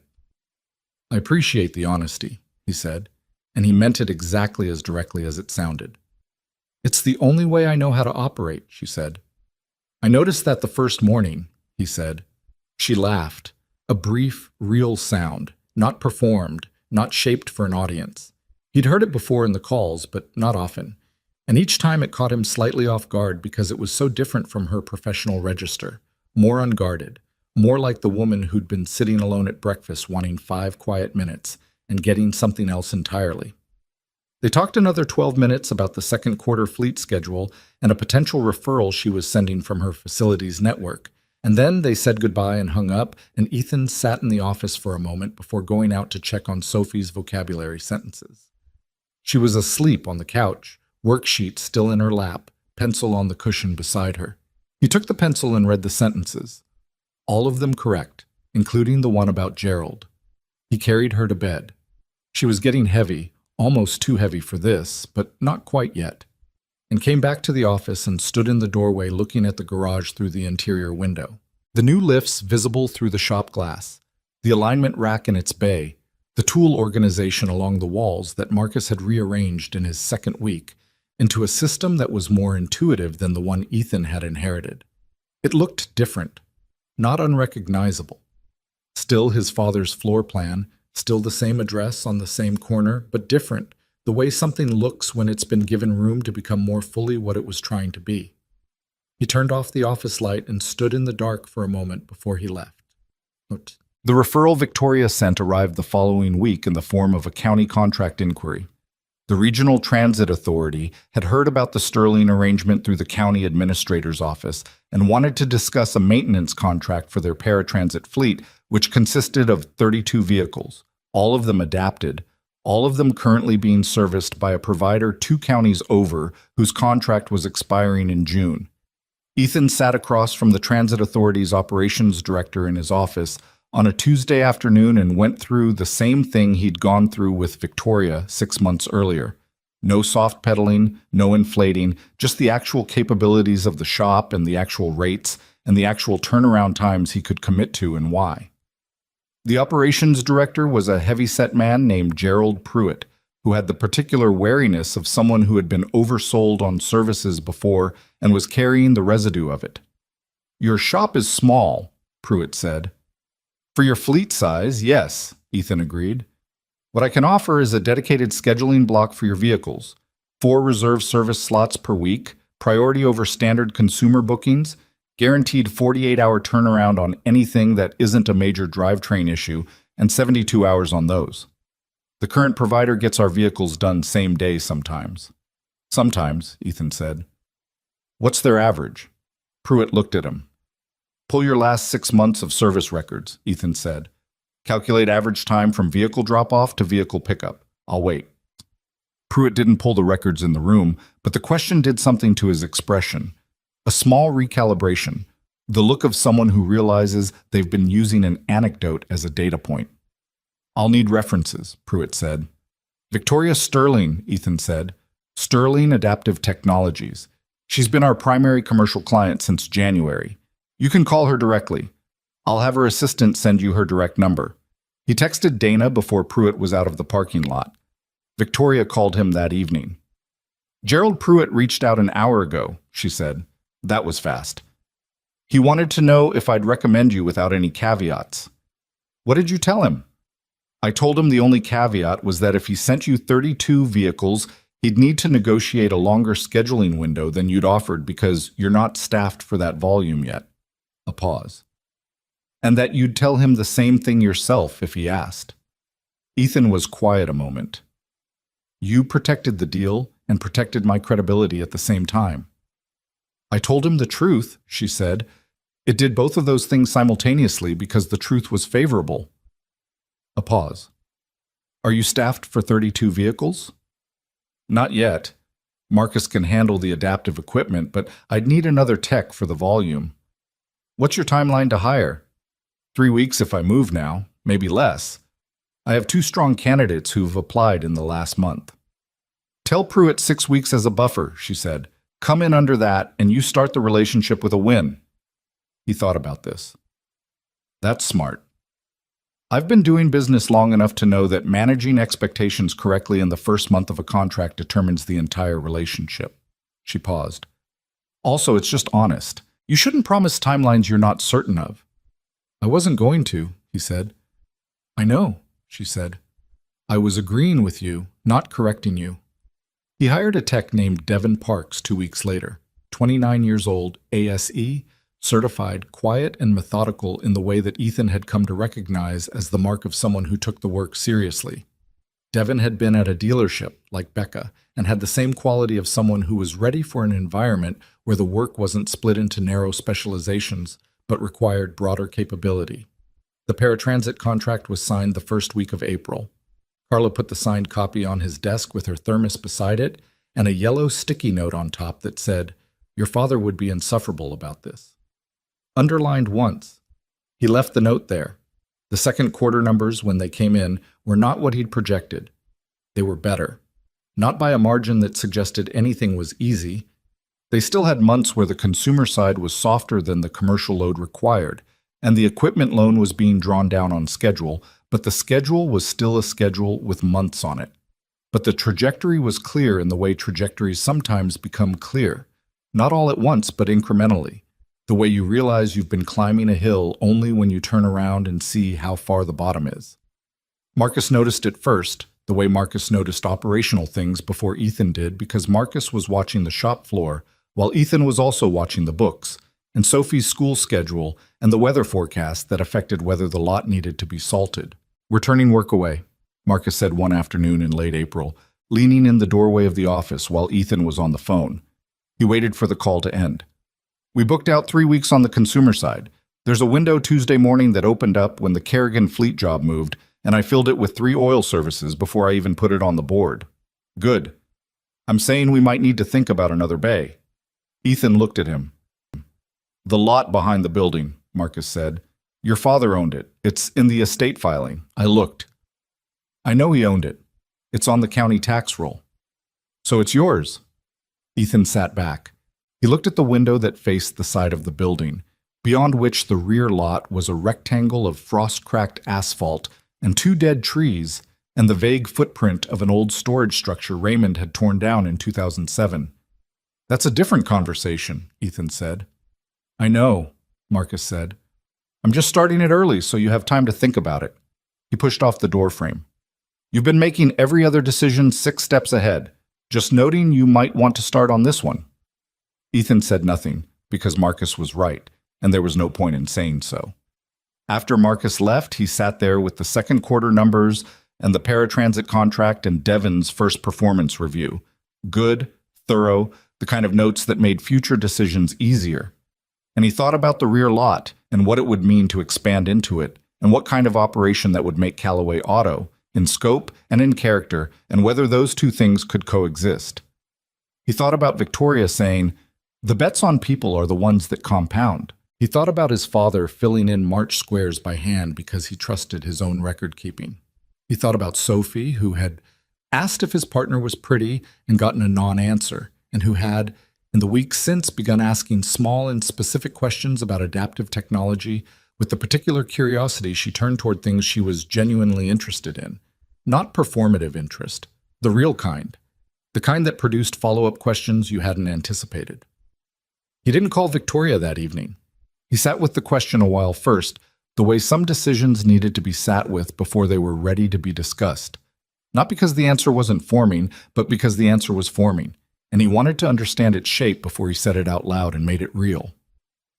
Outside the maple tree, Gerald was just starting to show the first faint green of new growth along the lower branches, the small, defiant insistence of things that come back. The first sign was small enough to dismiss. Someone had keyed the driver's side of a Sterling fleet van overnight, a long, deliberate scratch from the front wheel well to the rear door, the kind that required standing still in a parking lot and dragging metal across paint with intent. It happened on a Tuesday in early May, in the lot beside the garage where Ethan had started parking the commercial vehicles awaiting service. He found it at 6:40 in the morning when he came in ahead of Marcus and Devon, before Carla, before Becca, in the particular silence of a shop that hadn't started its day yet. He stood there looking at it for a long moment. Then he took pictures, documented the vehicle's intake condition for the insurance file, and called the non-emergency line to report it. The officer who came out was polite and thorough and honest enough to say that without security camera footage, the chances of identifying who had done it were low. Ethan thanked him for his time, and after the officer left, he spent 30 minutes reviewing the sightlines from the existing building and calculating what a proper camera system would cost and where the coverage gaps were. He ordered the cameras that afternoon. 4 units, exterior coverage on all sides of the building, cloud storage, motion-triggered alerts to his phone. $1,400 he hadn't planned to spend. He told Victoria about the scratch on their Wednesday call. "You filed the report," she said. "Yes. And the cameras are going in this week?" "Thursday." "Good." A pause. "Ethan, do you think it was random?" He'd thought about it since Tuesday morning. He thought about it the way he'd been trained to think about isolated incidents, not as isolated incidents, but as data points in a pattern that might not yet be visible. "Probably random," he said, "but I don't like probably." She was quiet for a moment. "Neither do I." The second sign was less easy to dismiss. It came 2 weeks later in the form of a letter from the county zoning board, formal, administrative in tone, informing Ethan that a complaint had been filed regarding the commercial vehicle volume at the Route 9 location, specifically citing concerns about traffic pattern disruption and lot capacity relative to the original business license footprint. The letter was not a citation. It was a notice of complaint, which meant someone had formally initiated a review process, which meant Ethan would need to respond in writing within 30 days and potentially appear before the board to address the concerns. He read it twice at his desk on a Thursday morning, with his coffee cooling beside him. "Do you know who files zoning complaints with the county?" he asked Carla, who was at the receivables and had been watching him read it. "Anyone can file one," she said. "The filer isn't disclosed in the notice. The complaint itself is public record once it's entered, but the filer's identity is only visible on the original submission." She paused. "Which you'd need to go downtown to request." "I know." He set the letter down. "How does someone know that our commercial volume has increased? There's no public reporting requirement on service contracts." Carla looked at him. "The paratransit vehicles have county livery plates. Anyone who's driven past this lot in the last 6 weeks has seen county vehicles here on a regular basis." "Who would have reason to care?" She set her thermos down. "Ethan, who does automotive service contracts in this county at the commercial level?"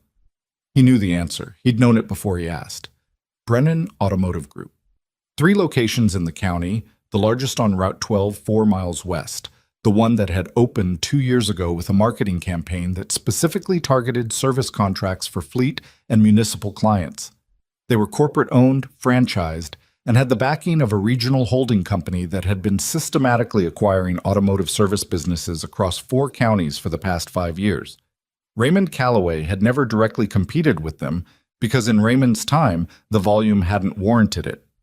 In the past 4 months, Callaway Auto had taken 2 contracts that Brennan had likely expected to receive by default.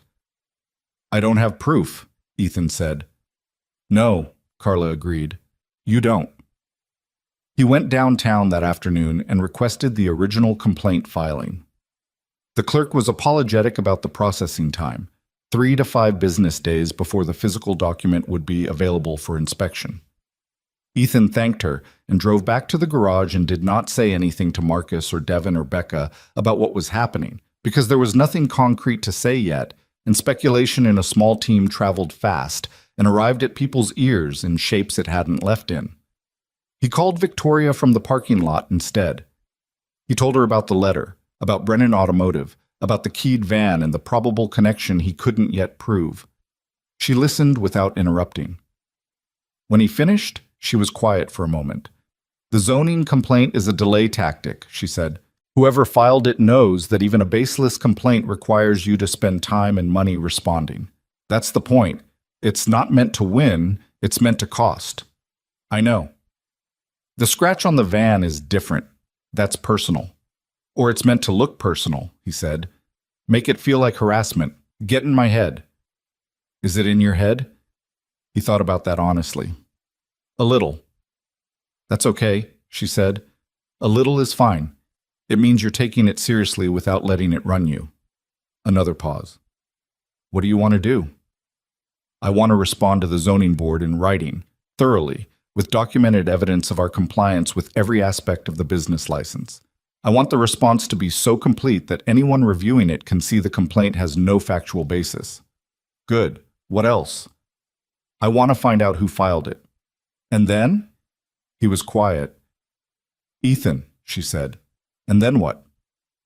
"And then I want to know what I'm actually dealing with," he said. "After that, I decide." "That's the right sequence," she said. "Don't decide before you have the complete picture." He went back inside and pulled up the county business license database and started building the documentation file. He worked on it until 7 that night, when Devin locked up and Marcus stopped in the doorway of the office and looked at the stack of papers. "The zoning thing?" Marcus said. Ethan looked up. "How do you know about that?" "Carla mentioned it. She didn't mean to.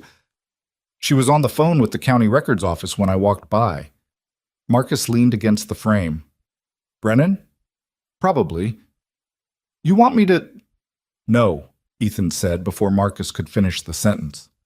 Marcus was quiet. "I know what you were going to offer," Ethan said. "The answer is no. We handle this correctly." "I wasn't going to suggest anything specific," Marcus said. "You were going to suggest something in the direction of talking to someone we both know who still has connections to people who resolve things informally." Ethan set down his pen. That's not how we do this. Marcus looked at the floor. When he looked back up, his expression was the kind that came from knowing someone was right about something you already understood was right, but hadn't fully metabolized yet. Old instincts, he said. I know. Ethan understood it completely. There were years in both of them where the correct response to a threat was the most direct response available, where delay and documentation were luxuries that the environment didn't provide. Those years had left a particular imprint that civilian life hadn't entirely erased. We're not those guys anymore. Or we are, but that's not how we use it. Marcus nodded once, slowly. All right. Go home, Ethan said. I'll finish this tonight. The complaint filer's name, when Ethan got the document 5 days later, was listed as Hargrove Commercial Property Partners, LLC. It took him 40 minutes of cross-referencing county and corporation records to trace it to a holding company that appeared twice in Brennan Automotive Group's publicly available vendor filings. He printed the chain of documents. He put them in a folder. He drove to Victoria's office. He hadn't been there before. They'd always met at the garage or spoken by phone. Sterling Adaptive Technologies occupied the top floor and a half of a 4-story building in the county's small commercial district, the kind of building that had been renovated recently enough to have accessible entrances built into the original design rather than retrofitted into the margins. The lobby had wide corridors and an elevator bank with buttons at 2 heights and a reception desk staffed by a young man who confirmed Ethan's name against a visitor list before he'd finished saying it. Dana Rice, Victoria's assistant, met him at the elevator. She was in her late 30s, efficient and composed, and treated him with the particular professionalism of someone who had assessed him early and placed him in the category of people worth being straightforward with. She's finishing a call, Dana said. Should be 2 minutes. Can I get you anything? I'm fine, Ethan said. Thank you. The 2 minutes were 3, which he spent looking at the company's product line displayed in a glass case in the waiting area. Adaptive driving controls, tablet mounting systems, modified steering columns, a prototype risk control unit that hadn't been released yet. The work was clean and purposeful in the way of things designed by people who understood the need from the inside out. Victoria met him at the door to the conference room. She was in a dark blue blazer he hadn't seen before, and she looked at him with the same sharp-eyed directness she always carried, but with an additional quality, attention, the real kind, the kind that noticed something was different about the reason for this visit. You came in person, she said. I needed to show you something physically, he said. He sat down at the table and opened the folder and laid out the document chain in sequence. The zoning complaint, the LLC filing, the Brennan vendor records, the connection between them. Victoria went through it in order. She took her time. She went back twice, once to the LLC filing, once to the vendor record, and when she finished, she set the last page down and looked at the arrangement of documents the way she looked at alignment rack readouts, reading the totality of it. This is enough to take to an attorney, she said. For what relief? He asked. Filing a complaint with the county isn't illegal. Doing it through a corporate entity that's one step removed from Brennan isn't illegal. It's designed to be annoying and costly, not legally actionable. So what do you want to do with it? I want to respond to the zoning board in a way that makes clear we know where the complaint came from, he said. Not accusatory, factual. We document our compliance thoroughly. We note the corporate connection between the filer and our primary local competitor, and we let the board see the full picture. Victoria looked at him. That's a significant move. If Brennan has relationships with board members, then we find that out too, Ethan said. And we document that. She was quiet for a moment. He could see her thinking, not hesitating, thinking, which were different things with her. You're not reacting, she said. I'm acting, he said. There's a difference. Something moved through her expression, not quite a smile, but the small visible indication of a thought confirmed. There's a county small business association meeting next Wednesday, she said. The transit authority director is usually there, 2 county commissioners, the Chamber of Commerce chair. I've been on their advisory panel for 2 years.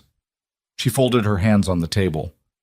I can speak to our arrangement with Callaway Auto in that context, publicly, on the record, in front of people who sit on the zoning board's oversight committee. Ethan looked at her. You'd be drawing attention to yourself. I've been drawing attention to myself since I was 24 years old and told a room full of investors that they were underestimating what adaptive technology could become. She met his eyes evenly. I'm not afraid of a room. This could get messy before it gets clean, he said. Most things that matter do.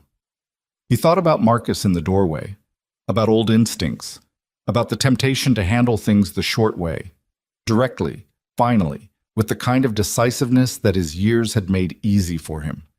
He thought about the fact that he'd said no to that and meant it, and that sitting in this conference room with a folder of documents and a business partner who was offering to walk into a public meeting and say difficult things on the record was what the longer, harder way looked like. Okay, he said. Okay, she said. They spent another hour going through the response document together, Ethan's draft and her revisions, which were mainly about specificity, replacing general statements with precise measurements and dates, the kind of documentation that doesn't leave room for interpretation. She had a particular quality when she worked this way, unhurried but efficient, focused in the way of someone who understood that the quality of the paperwork was the quality of the argument. At one point, she caught an error in his vehicle count. He'd listed the Sterling fleet at 41 vehicles, but the paratransit contract had added 4 units in March that he hadn't updated in the document. 45, she said. Right. He made the correction. I should have caught that. You were looking at the legal framing. I was looking at the numbers. She turned to the next page. That's why 2 people go through it. He looked at her for a moment. She was annotating the margin of the document, small, precise handwriting, and she didn't look up. He watched her work for a second longer than was strictly necessary, and then looked back at his own copy. Bullcum. The vandalism escalated on a Friday night in late May. Not the van this time, the shop. Ethan's phone woke him at 2:17 in the morning, the camera system's motion alert. He was on the images before he was fully awake, the old reflex of reading a situation at speed that still worked even through sleep fog. The footage showed 2 figures in dark clothing moving through the rear lot, and by the time he'd processed what he was seeing, the notification arrived from the shop's alarm company that a sensor had been tripped. He called it in before he was out of bed. Then he called Marcus. Don't go in yet, Marcus said immediately. I know. He was already dressed, moving toward the truck. I'm going to sit on the street until the officers arrive. I'm coming. You don't need to. I know I don't need to, Marcus said, and hung up. Ethan parked on the street side of the building and watched the lot from inside the truck with the engine off until the first patrol car arrived 8 minutes later. He walked the responding officers through the camera footage on his phone, and they cleared the building and confirmed what the footage had suggested. The rear door had been forced, the lock damaged but not entirely defeated by whatever tool they'd used. Inside, the break room had been gone through. 2 laptops missing. The new diagnostic unit in Bay 2 had been shoved off its cart and the screen was cracked. The officer cataloging the scene estimated the replacement value at $6,000 to $8,000. Marcus arrived while the report was still being taken. He walked through the building without touching anything, looking at the damage with a contained expression that Ethan recognized. The controlled assessment of someone who wanted to do something immediate and was not doing it.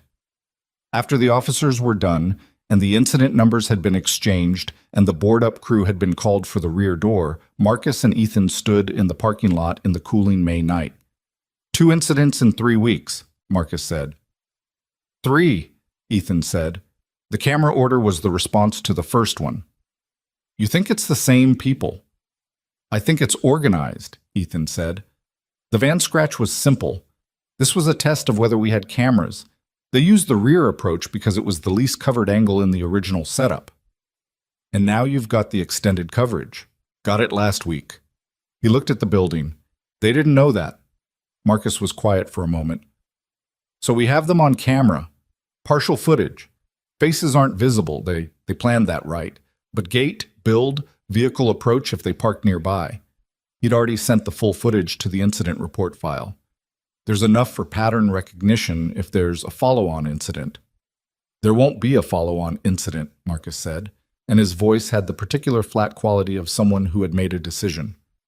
Marcus. I'm not going to do anything, Marcus said. I'm just saying, when word gets around that you have the footage, they'll stop. Because the next step would be escalation. And escalation means the footage becomes evidence in something more serious than vandalism. He was right. Ethan knew he was right. He also knew that being right wasn't the same as being easy, and the two of them standing in a parking lot at 3 in the morning with $6,000 of damage inside was not easy regardless of who was right about what. He called Victoria at 7 after he'd slept 2 hours and come back to assess the damage in daylight. She answered immediately. I saw the alert. Dana flagged it in the overnight summary. Are you all right? I'm fine. The shop took some damage. Rear door, a cracked diagnostic screen, 2 laptops.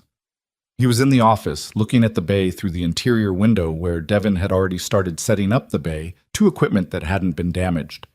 6 to 8,000. Insurance should cover most of it. Have you called the insurance company? First thing this morning. What about the police report? Filed last night. I have the incident number. A pause. Ethan, this is getting serious. I know. What do you need? He thought about the question. It was the kind of question she asked that other people didn't. Not, are you okay or what happened, but the operational question, the one that was actually useful. I need the county small business meeting to happen sooner than Wednesday if it can, he said, and I need the zoning board response filed by end of week. I'll make some calls this morning, she said. The meeting timing isn't in my control, but I can accelerate the zoning response. Sandra Heiss can file it as a priority. A pause. And I'm going to reach out to Gerald Pruitt at the Transit Authority. He needs to know about the incidents. The paratransit contract creates a public interest dimension here. You think Pruitt will care? I think Pruitt is a county official who has a service contract with a business that's being targeted by what looks like a coordinated interference campaign, she said. Yes, I think he'll care. He hadn't thought of it that way. He'd been thinking about the garage, the damage, the cost, the staff who would arrive this morning and see what had happened. He hadn't been thinking about what it looked like from the county's perspective. You're doing it again, he said. Doing what? Seeing the whole board when I'm looking at the pieces. She was quiet for a moment. You would have gotten there, she said. I've just been doing this longer. Stop being diplomatic about it, he said. It's useful when you see what I'm missing. Don't smooth it over. Another silence, different from the first. Okay, she said. You were focused on the operational damage. I was looking at the political and relational dimensions you hadn't gotten to yet. Both matter. You need both. That's better, he said. He could hear her breath for a moment, quiet, and when she spoke again there was something in her voice that was a register below professional. I'm sorry this is happening, she said. It's not your fault. The arrangement brought the attention, she said. I knew that was a possibility when we set it up. I factored it into the risk assessment and I decided the upside justified it. A pause. I'm not apologizing for the decision. I'm sorry you're dealing with the fallout. He looked at his father's calendar on the wall. June now, his own handwriting filling the squares. I'd make the same decision again, he said. So would you. Yes, she said. We would. The morning unfolded the way mornings after bad nights unfold, steadily, with the particular focus that comes from having no choice but to move forward through it.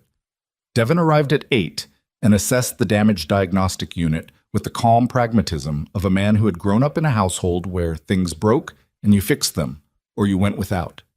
Marcus came in at 8:30 with coffees for everyone and said nothing specific but was present in the way that mattered. Becca handled the morning's phone calls with a composure that Ethan hadn't asked her to perform and appreciated precisely because it was genuine. Carla arrived last, read the situation in 30 seconds, sat down at the desk, and started on the insurance documentation before anyone had briefed her. Mrs. Patel called, she said while she typed. She heard something happened. She wants to know if she needs to reschedule her Tuesday appointment. Tell her Tuesday is fine, Ethan said. I already did. Carla didn't look up from the keyboard. I told her we had a minor security incident and that operations were fully normal. She paused. She said, and I'm quoting, tell Ethan his father would be proud. Then she said she'd bring something. He looked out the window. She's going to bring another pie. Marcus said from the doorway of the break room. Probably, Ethan agreed. By noon, the rear door had been temporarily secured with a commercial-grade deadbolt and the board-up crew's plywood pending the replacement frame, which was ordered and would arrive in 3 days. Devon had sourced a replacement diagnostic screen through the supplier network. It would take a week, but the unit itself was functional, with the cracked screen in the interim. The laptops were a loss, but Carla had been backing data to the cloud weekly, so the actual information loss was minimal. Operational disruption, 2 days at reduced capacity. Recovery, full. Ethan wrote that in the incident file, not because the insurance company required it, they didn't, but because he wanted it on record that this had been absorbed. The County Small Business Association meeting was on Wednesday, as originally scheduled, and Victoria arrived before Ethan did. He came in from the parking lot to find her already at a table near the front of the rented conference room, speaking with Gerald Pruitt and a woman Ethan didn't recognize, but who turned out to be the county commissioner for the 2nd District. Victoria was composed and direct in the way she always was in public contexts, not performing ease, but actually at ease, the way someone is when they've been in enough rooms that the room itself holds no particular intimidation. She introduced him to both of them when he reached the table. Ethan Calloway, she said. Calloway Auto on Route 9. They're our primary fleet maintenance provider and the Transit Authority's paratransit contractor. The commissioner, her name was Walsh, Linda Walsh, shook his hand with the particular attention of someone who has been briefed. Ms. Sterling mentioned the recent incidents at your facility, she said. I was sorry to hear it. The police report is filed, Ethan said. We're cooperating fully with the investigation. Do you have a sense of who's behind it? He was careful here, the way Victoria had coached him to be careful, specific about documented facts, silent about inference, even when the inference was well-founded. I have documented a connection between the zoning complaint filer and a competitor in the commercial automotive sector. I've shared that documentation with the zoning board as part of my formal response. Walsh looked at him with the calibrated attention of a politician who understood exactly what he'd said without saying it. I see. Pruitt was less circumspect. I pulled our paratransit vehicles from the Brennan contract last year because 3 of them came back with service that didn't match the invoice, he said. That's not public, but it's documented internally. He looked at Ethan. I want you to know I take the security of contractors working with the county seriously. I appreciate that, Ethan said. The meeting ran 2 hours. Victoria spoke during the open floor about Sterling Adaptive Technologies' business development in the county, the fleet arrangement with Calloway Auto, and the broader case for prioritizing local commercial relationships over regional chain providers in public contracts. She spoke without notes and without imprecision, and the room listened the way rooms listen to someone who knows the material and isn't pretending otherwise. Ethan spoke once, briefly, when the chair asked about the paratransit contract's first quarter performance. He gave the numbers, average turnaround time, cost per service, the one instance where a vehicle had required an extended repair window and how it had been handled, clean and specific. On the drive back, he called her. You prepared for that meeting, he said. I always prepare. You prepared specifically for tonight. The way you introduced me to Walsh before the session started, the order you brought up the county relationship in your remarks. A pause. Yes, she said. I mapped the room last week. Walsh's committee oversees zoning board appointments. Pruitt's internal documentation about Brennan gives us a narrative that doesn't require us to be the ones making the accusation. She paused. We just need to be visible and credible and let other people connect the dots. Is that how you've always operated? When the situation required it. Another pause. I learned early that when you're fighting from a position where you're perceived as having less standing because of who you are or how you got there or what you look like when you enter a room, you can't afford to be imprecise. You have to be twice as prepared and half as loud and let the work speak where your voice gets discounted. He thought about that. That's not entirely fair, he said. No, she agreed. It isn't, but it's functional, and I've found I care more about functional than fair most of the time. A pause. Fair is something you work toward. Functional is what gets you there. He pulled into the garage lot. The temporary board on the rear door was visible from the front, a reminder, plain and ugly, of the previous Friday night. He looked at it for a moment. "Victoria," he said. "Yeah." "The board came back on the zoning complaint today," he said. "Carla got the letter at 4. Complaint dismissed. Insufficient basis." A brief silence. "You didn't lead with that." "I wanted to see how the meeting went first." He turned off the truck. "The letter cites full compliance on all license conditions and notes that the complaint filer's corporate connection to a direct commercial competitor was a factor in the board's assessment." She was quiet for a long moment. "They put that in writing," she said. "They put that in writing," he confirmed. Another silence, and then she made a sound that was brief and controlled and unmistakably satisfying. The sound of someone who had built something carefully over weeks and was watching it hold. "That changes the picture for Brennan," she said. "If they try anything further, they're doing it against a documented background." "That's what I thought. But how do you feel?" He looked at the board on the rear door and the new cameras on the corners of the building and the parking lot that held 3 Sterling fleet vehicles and 2 paratransit units and 4 consumer cars that belonged to people who trusted him with things they needed to function. "Like someone tried to take something," he said, "and didn't." "Good answer," she said. He went inside. "What?" The replacement door frame went in that Thursday, installed by the same crew that had done the window work, and by Friday morning the rear of the building looked like it hadn't happened. The diagnostic screen arrived on schedule. Devin ran the first calibration check on it and reported it clean. Marcus mentioned the rear lot expansion again on a Friday afternoon, 2 weeks after the meeting, leaning in the doorway of the office the same way he had in the spring. "You've been thinking about it," Marcus said. "For a while," Ethan said. "And?" Ethan looked at the second quarter numbers on the desk. He looked at the insurance claim that had been filed and partially resolved, and the incident report that was still technically open with the police and the zoning board letter that was now in a folder marked resolved in Carla's filing system. "I called the county planning office Monday," he said. "Asked about the permit process for a commercial expansion on an adjacent lot under existing ownership." He looked at Marcus. "It's a 6-month timeline minimum, 12 if there are environmental review triggers." Marcus was quiet.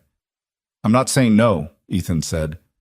"I'm saying I want the business stable for 2 full quarters before we take on a construction project. I want the security situation fully resolved. I want to know that what we've built is solid before we build more of it." Marcus looked at the office, the cracked chair, the calendar on the wall. "That's the right call," he said. "I know," Ethan said. "It's also the frustrating one. Raymond used to say—" I know what Raymond used to say. He'd heard it his whole childhood. You build the floor before you build the walls. His father had said it so often it had become invisible, the way things do when they're always present. He felt it now with more weight than he had before. Marcus left at 6. Devin and Becca had been gone since 5. Carla stayed until 6:30, finishing the month-end figures, and then gathered her thermos and her bag and stopped at the door of the office. "Month-end?" she said, setting the printout on the desk. He looked at the numbers. The third quarter was running 40% ahead of the same period the prior year, which was the year the garage had nearly closed. He sat there with it for a while. The phone rang at 7:15.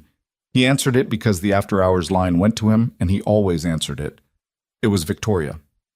"I was going to call you in the morning," she said. "It's fine," he said. "Long day?" "Average day," he said. "Which is better than it sounds." She laughed, briefly, real. "Ethan," she said, and then paused in a way she didn't usually pause, like she was deciding something about the shape of what came next. "Yeah?" he said. "I've been doing this, the company, the work, all of it, for 7 years," she said. "And I've made a lot of decisions in that time. Some of them were good, and some of them were mistakes, and some of them I still don't know which they were." Another pause. "The decision in January, the contract, the arrangement, I knew at the time it was a good decision on the numbers. I knew it on the business logic. What I didn't factor was—" She stopped, and he could hear her working out the sentence, which was unusual. Victoria Sterling generally had her sentences constructed before she started them. "What?" he said. That it would be the best decision I'd made in a long time for reasons that had nothing to do with the numbers, she said. Her voice was quieter than usual, stripped of the professional register she wore like a second skin. I thought it was a business bet. It turned out to be something else. He sat in the cracked chair in the dark office with the month-end numbers in front of him and the calendar on the wall and the quiet garage around him. I know, he said. He said it the same way he said everything. Direct, without performance. And this time that plainness wasn't restraint. It was precision. The most accurate word for the thing he meant. The line was quiet between them for a moment. Not the quiet of an awkward pause, but the quiet of two people who had said what needed saying and were letting it exist without needing to do anything more with it yet. Outside, the lot was empty, and the cameras were running, and the new door on the back of the building was solid in its frame. And down the road, Gerald the Maple was dark against a sky going purple with the end of the day, full and unchanged and still exactly where it had always been. The county planning office approved the preliminary expansion permit on a Thursday morning in October, 11 months after Ethan had first sat across from Victoria Sterling in his father's office with a folder of bank statements and the particular quiet of a man who has run out of options and hasn't admitted it yet. He got the call from the planning office at 9:47, between a fleet service on one of the paratransit vans and a phone consultation with the contractor who was drawing up the site plan for the rear lot. He was standing in Bay 2 with Grease on his right hand and Devin working behind him on the van's rear brake assembly, and he listened to the permit officer's confirmation with the phone pressed to his ear and his eyes on the far wall where his father's old hand-painted sign still hung. Callaway Auto, quality you can trust. Since 1997, slightly faded, slightly crooked, and entirely unreplaceable. Thank you, he said when the officer finished. I'll have my contractor contact your office this week. He hung up and stood there for a moment. Good news? Devin asked without looking up from the brake assembly. Expansion permit came through, Ethan said. Devin set down his wrench. He looked at Ethan with the restrained expression of someone who had watched the previous 6 months. The vandalism, the zoning fight, the recovery, the grind of the third and fourth quarters, from close enough range to know what the permit actually meant. That's good news, Devin said. Yeah, Ethan said. He picked up his work and went back to it because that was the shape of good news in a place like this. You received it and you kept moving, and the celebration happened in the texture of the ordinary work that the good news made possible. He called Marcus first, then Carla, then Victoria. Victoria picked up on the second ring. I know, she said. Dana monitors the county planning board's approval list. It went up at 9:30. Of course she does, Ethan said. I thought you'd want to be the one to tell me, she said. So I was waiting for you to call. He leaned against the bay door frame in the October cold, looking at the rear lot through the side of the building, the cracked asphalt, the 2 dead trees that the contractor had already marked for removal, the space that was about to become something. We should talk about the site plan, he said. We should, she agreed, but not right now. What's right now? Right now you let it land, she said. You have a habit of moving to the next thing before the current thing has had a moment to exist. He was quiet. Did you call Sophie? Victoria asked. He hadn't. He'd called Marcus, then Carla, then her. He'd gone to operational contacts by instinct, which told him something he didn't particularly need spelled out. I'll call her after school, he said. She'll want to know, Victoria said. She's been asking about the permit since you filed the application. She told me about it when you brought her by last month. She used the word bureaucratic. Correctly, in context. She reads my work emails sometimes, Ethan said. I need to fix that. She's curious, Victoria said. That's not a thing to fix. A brief pause, and he could hear something warm in it that wasn't performance. Call her after school. He did. Sophie answered her cell phone, a device she'd received 3 months ago after a negotiation that had taken 2 weeks and involved a written proposal she'd prepared herself with bullet points, which Ethan had found both impressive and slightly alarming. On the third ring, with the slightly breathless quality of someone who had seen the caller ID and moved to somewhere with more privacy. Did it come through? She asked immediately. Just this morning, he said. A sound on her end that was brief and contained, the way Sophie was contained about things she cared about deeply. Not quiet because she didn't feel it, but quiet the way a vessel holds something rather than spills it. So we can build the new bays. 2 new bays, a service lane, and a customer waiting area that'll actually be comfortable. He'd promised her that last part months ago. The current waiting room was a folding chair and a coffee machine from 2008, and Sophie had described it accurately as depressing. "Dad," she said. "Yeah. Grandpa's garage is going to be okay." He was in the parking lot of the elementary school, pulled over across the street to make the call, and he sat there with her voice through the phone and the maple tree at the edge of his line of sight down the road, just visible in its October colors, the red and gold that came every year with the same quiet reliability. "Yeah," he said. "It is." The Brennan situation resolved itself in November, which was not a dramatic resolution, but the only kind available to situations built on intimidation rather than substance. What happened was this. Gerald Pruitt, the Transit Authority Operations Director, submitted a formal complaint to the County Business Practices Office, citing the documented pattern of incidents against Callaway Auto and the corporate trail connecting the zoning complaint to a Brennan-affiliated entity. Pruitt had been carrying that internal documentation about the prior contractor's mismatched invoices for over a year, and connecting it to the current situation gave him a reason to surface it. Commissioner Walsh's committee opened an administrative review of Brennan Automotive Group's commercial contract history with the county. The review was not explosive. There was no criminal finding, no public scandal, no single revelation that collapsed anything dramatically. What it found, in the precise and unglamorous language of administrative review, was a pattern of billing irregularities across 3 municipal contracts over 4 years. Charges for services not rendered, parts substitutions billed at original specification rates, labor hours that didn't match service records. Not fraud in the criminal sense, but the accumulation of small dishonesties that in aggregate paint a clear picture of a company that had decided its relationships protected it from accountability. Brennan's county contracts were not renewed.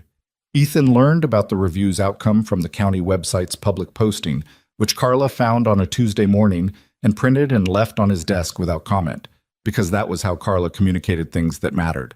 He read it and put it in the same folder as the zoning board letter marked "Resolved," and went back to the alignment rack where a customer's minivan was waiting. That evening, Victoria called, and he told her. "Not the ending most people would write for it," she said. "What ending would they write?" "Something more visible," she said. "A courtroom, an apology, some kind of public accountability." "That's movies," he said. "The actual version is a county administrative finding that most people won't read and a company that loses some contracts and adjusts." He was in the office, the shop quiet behind him. "What matters is that it stopped. It did stop," she said. "That's enough," he said. "I don't need it to be more than that." She was quiet for a moment.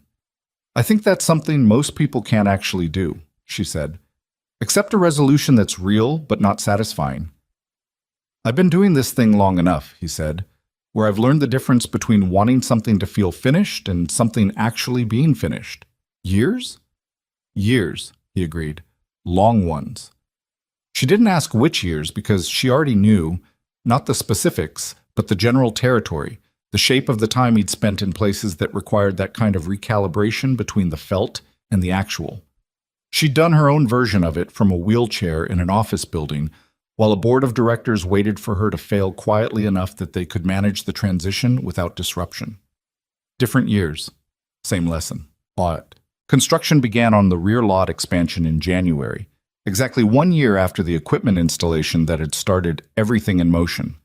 The contractor was a woman named Rosario Vega, who ran a 6-person crew and had built 3 commercial automotive facilities in the region, and who spoke about load-bearing concrete with the same precision that Devon spoke about adaptive brake systems. She and Ethan developed a rapport based almost entirely on their shared commitment to doing things in the correct sequence, regardless of schedule pressure, a quality that was rarer in construction than it should have been and which Ethan recognized immediately as foundational. The 2 new bays went up over 9 weeks. The service lane took another 3. The waiting area, insulated walls, actual furniture, a coffee machine from this decade, a small play area in the corner that Sophie had been consulted about and had opinions on, was finished in April. Callaway Auto's grand reopening, Marcus's phrase, and not Ethan's, but accurate enough that Ethan let it stand, happened on a Saturday in late April that turned out to be warm and clear in the way of days that seemed to have been specifically allocated for moments like this. Mrs. Patel brought a pie. She brought two, actually, apple and cherry, and stood in the new waiting area looking around with the expression of someone doing complex emotional arithmetic, multiplying what was there now against what had been there before and finding the sum larger than expected. Raymond would have pretended not to be impressed, she told Ethan, holding both pies and looking at the new bay configuration through the glass. He would have found something to complain about, Ethan agreed. The sign, she said. He'd have said the sign was crooked. The new sign was straight. Ethan had checked it with a level 3 times. But he understood what she meant, and the understanding sat with him for the rest of the day in a way that wasn't sad exactly. More like the feeling of carrying something that had weight, but was the right weight, the kind you'd choose to carry even knowing what it costs. Victoria came in the afternoon with Dana and 2 members of her facilities team who were there to conduct the initial onboarding inspection for the expanded fleet service schedule. She was practical about it. This was a business event, and she treated it as one. But when the inspection was done and Dana had taken the facilities team back to the office, she found Ethan in Bay 4, the newest one, where nothing had been serviced yet, and the concrete still held the pale, clean color of fresh installation. She looked at the bay. The lift, calibrated and tested but not yet used. The tool organization along the wall that Marcus had set up according to his system, which had by now become the system for the whole shop. The sight lines to the other bays through the interior windows. Your father built the original, she said, with second-hand tools and a hydraulic lift that squealed every time it went up. Ethan looked at the new lift. He'd have had opinions about this one. Good opinions? He'd have checked every weld. He paused. Then yes. She turned from the bay and looked at him the way she sometimes did, directly, with that quality of attention that didn't flinch from what it found. He'd gotten used to it over the past year and a half. He still noticed it every time. I want to show you something, she said. She opened the leather portfolio she'd brought in. The same one, he thought, or one exactly like it, as the one she'd had on that first Thursday morning in this office, and took out a single document. He looked at it. It was a proposal. Not a business contract. A different kind of document, less formal in structure, more detailed in vision. A 2-page outline for an initiative called the Regional Business Recovery Program, a joint effort between Sterling Adaptive Technologies and Callaway Auto to identify struggling small businesses in the county and surrounding region, provide low-interest capital access, operational consulting, and where relevant direct commercial contract relationships that could stabilize their revenue base. He read it twice. He read the section headings and the projected scope, 12 to 15 businesses in the first year, and the funding structure, which combined Sterling's investment capacity with a county small business development grant that Victoria had apparently already begun the application for. You wrote this last week, he said.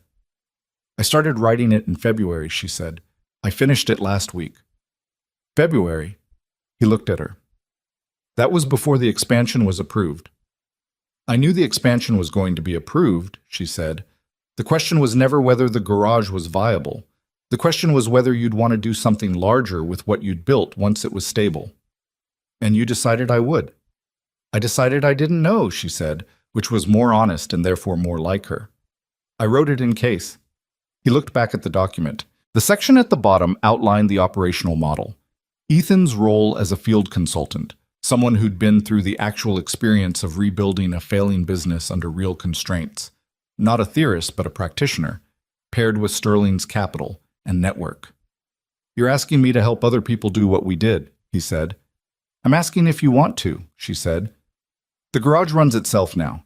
You have Marcus and Devin and Becca and Carla, and the systems are solid. You have capacity you didn't have a year ago. The expansion just opened. I know. She didn't argue with the timeline. I'm not asking you to start tomorrow. I'm asking you to read it and think about it.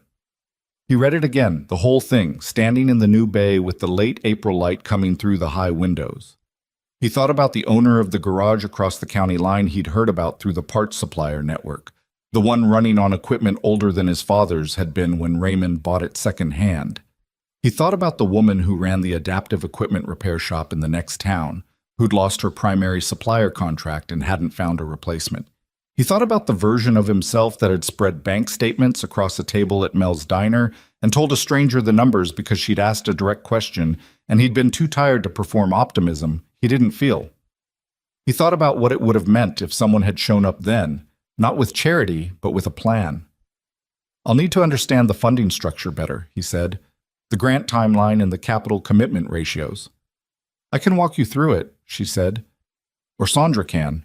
She's already reviewed the legal framework." He looked at her. "You had Sandra review it." "Preliminary review only," she said, with the particular composure of someone who has prepared thoroughly and is not embarrassed about it. "Nothing binding until you say yes. And if I say no? Then I find a different operational partner and the program takes longer to launch and is probably less effective." She held his gaze. "But I don't think you're going to say no." He looked at the document one more time. He thought about Sophie, who had asked about the permit with the word bureaucratic and who had opinions about play corners, and who had looked up Victoria Sterling on the school library computer and reported that she had a Wikipedia page. He thought about Marcus, who had said the right call was also the frustrating one, and about Devon recalibrating a brake system with the patience of someone who understood that the quality of the work was not negotiable. He thought about Carla's yellow sticky note still in the top drawer of his desk. "Your father would be insufferable about this." Underlined once. He thought about a freezing November morning and a woman who wanted 5 quiet minutes and got something different, and a man who had decided without thinking about it that he couldn't sit still while someone else absorbed something they didn't deserve, and how the smallest unremarkable decision to stand up had set off a chain of events that led here to a new bay with clean concrete and good light, on a warm April afternoon with a proposal in his hands and a future that looked different from what either of them had expected. "Okay," he said. "Okay," she said. She said it simply, without the particular inflection of triumph, because Victoria Sterling was not the kind of person who performed winning. She was the kind of person who confirmed the next step and got to work. Sophie met Victoria for the first time that evening, at the diner. Not Mel's, a different one, closer to the school, with booths that had more room and a menu that Sophie had already vetted for the presence of the grilled cheese she considered the benchmark of a restaurant's basic competence. Ethan had been somewhat formal about proposing it, which Sophie had noticed and commented on by saying, at breakfast, "Dad, you're being weird. I've talked to her on the phone 3 times. That's different from meeting in person." "Is it?" He didn't have a good answer for that, so he let it go. They arrived before Victoria, which was unusual. Victoria was constitutionally early, but she'd had a late call that Dana had warned Ethan about by text at 4:30. Sophie was already reading the menu when Victoria came through the door at 6:12. Ethan watched Sophie look up. He didn't know exactly what Sophie had been expecting. The Wikipedia page probably hadn't prepared her for the specifics.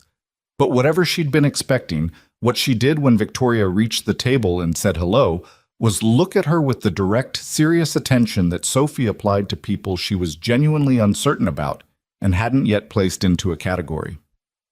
"Hi," Sophie said. "Hi," Victoria said. "You must be Sophie."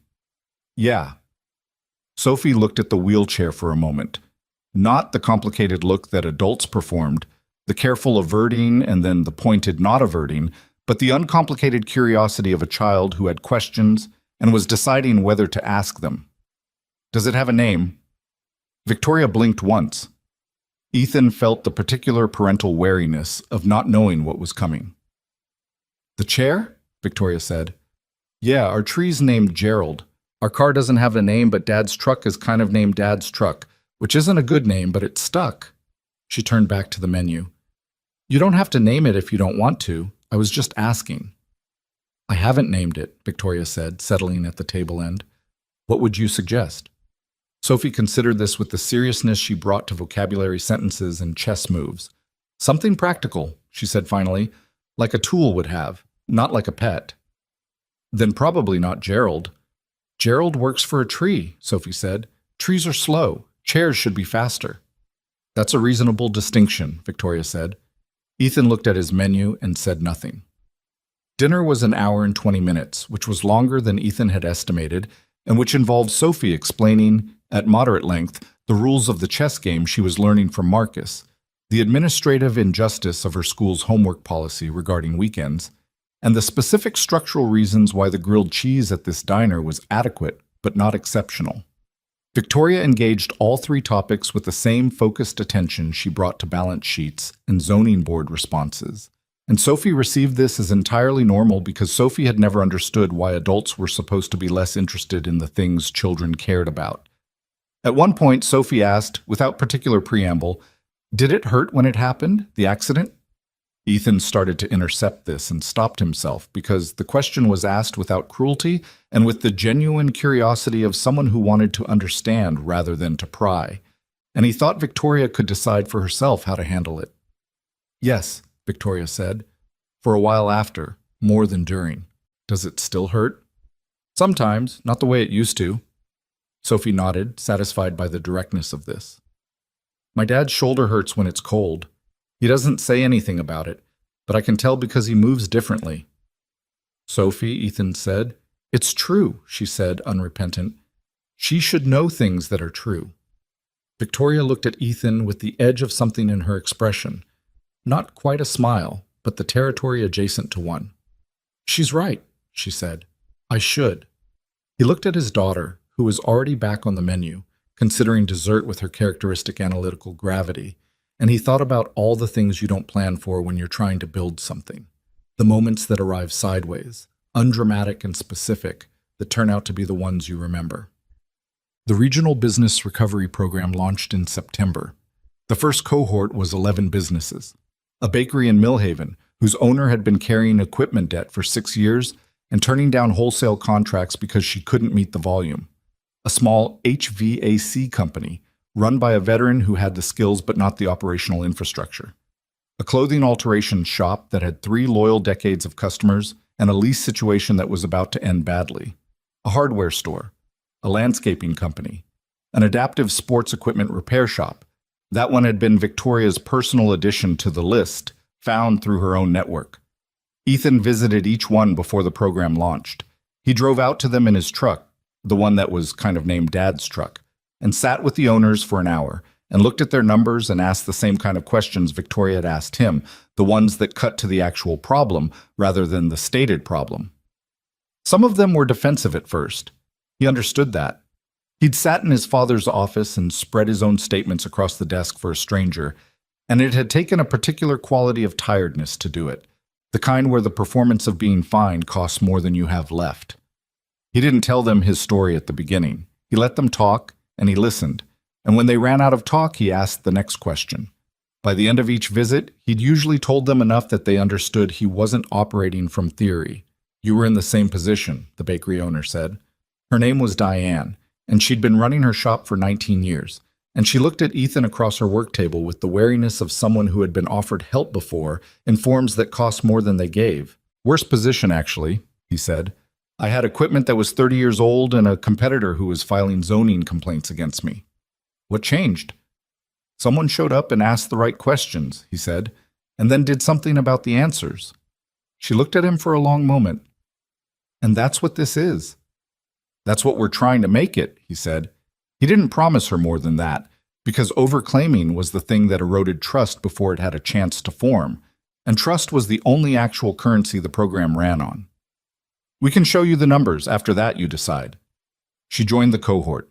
7 of the 11 businesses hit their first quarter stabilization targets. 2 were ahead of projection. 2 were behind, and Ethan spent more time with those 2. Not because the program required it, but because he understood that the businesses that were struggling within the program were the ones where the problems ran deeper than capital, where the operational dysfunction was rooted in something that money didn't fix. He worked through it with them the way you work through a transmission that has more wrong with it than the original diagnosis showed, methodically, without rushing the timeline, and with the honesty to say when something needed to be rebuilt rather than repaired. One of those two stabilized by the second quarter. The other closed, and the owner called Ethan when it happened and said, "I know this isn't what we wanted." And Ethan said, "I know," and didn't say anything false about how it was going to be okay, because sometimes things weren't okay, and the most decent thing you could do was stay on the line and not pretend otherwise. He told Victoria about that call the same evening. "You're carrying it," she said. "A little," he said. "Yeah. That's not a flaw," she said. "That's what makes you good at this." "It doesn't feel like a quality," he said. "It feels like a weight." "Things worth doing usually do," she said, and she said it without the inspirational uplift that those words could carry when said badly. Said it the way she said most things, plainly, as an observation about how life worked, rather than as encouragement, which made it truer than encouragement would have been. So, a year after the program launched, they sat at a table in Ethan's new waiting room. The comfortable one, with furniture Sophie had approved, going through the second-year planning documents. It was a Saturday afternoon in September, and the shop was closed, and the light through the front windows was the particular warm angle of early fall that made everything look slightly more resolved than it was. Sophie was in the break room, ostensibly doing homework and actually also playing chess against a tutorial app on the school tablet, which she was winning with a regularity she was trying not to be insufferably smug about. Marcus had come in to check on a van that he'd been tracking and had not left, the way Marcus didn't leave when there was work in the building, and was now in Bay 1, doing something to the van that he'd said would take 20 minutes and had already taken an hour. Carla's second-year projection was on the table between them. It showed the program at full capacity. 15 businesses, 2 more counties, a second cohort coordinator Ethan had hired 3 months ago, a young woman named Priya who had an MBA and the uncommon quality of knowing what she didn't know. Ethan looked at the numbers and thought about $14,231, the gap he'd been trying to close when he sat in Mel's diner with his coffee and his bank statements and his green canvas jacket, the one with the sleeve zipper, the one Sophie had saved her lunch money for. He still wore it. The left sleeve zipper had broken in the spring, and he'd had a cobbler resew it, which was not particularly cost-effective for a work jacket, but which he hadn't been able to bring himself to replace. Victoria noticed him looking at something she couldn't see. "Where are you?" she asked. "November before last," he said. Mel's diner." She looked at him. She knew what that morning had been. He'd told her in pieces over the months, the actual state of things, the sleeplessness, the numbers. She'd told him her version of that same morning, the specific quality of sitting in a public space and waiting for something you'd learned to wait for while presenting the face of someone who was fine. "Long way from there," she said. 11 months felt like 3 years, he said, in both directions. It felt like a long time and also like almost no time. "That's how it works when things are actually happening," she said. "Time compresses." He looked at her across the table. The projection documents between them, the sound of Marcus in the bay, Sophie's muffled voice from the break room saying something triumphant to the chess app. He looked at her the way he'd learned to look at things he valued, directly, without performing indifference. "Victoria," he said. "Yeah. I need to say something that's outside the business context." She looked at him without moving. She had the stillness she always had when something required it. Not tension, just presence. The quality of someone who has learned that holding still is sometimes the most active thing you can do. "Okay," she said. "I'm not good at this," he said. "The saying things part. I've always been better at the doing."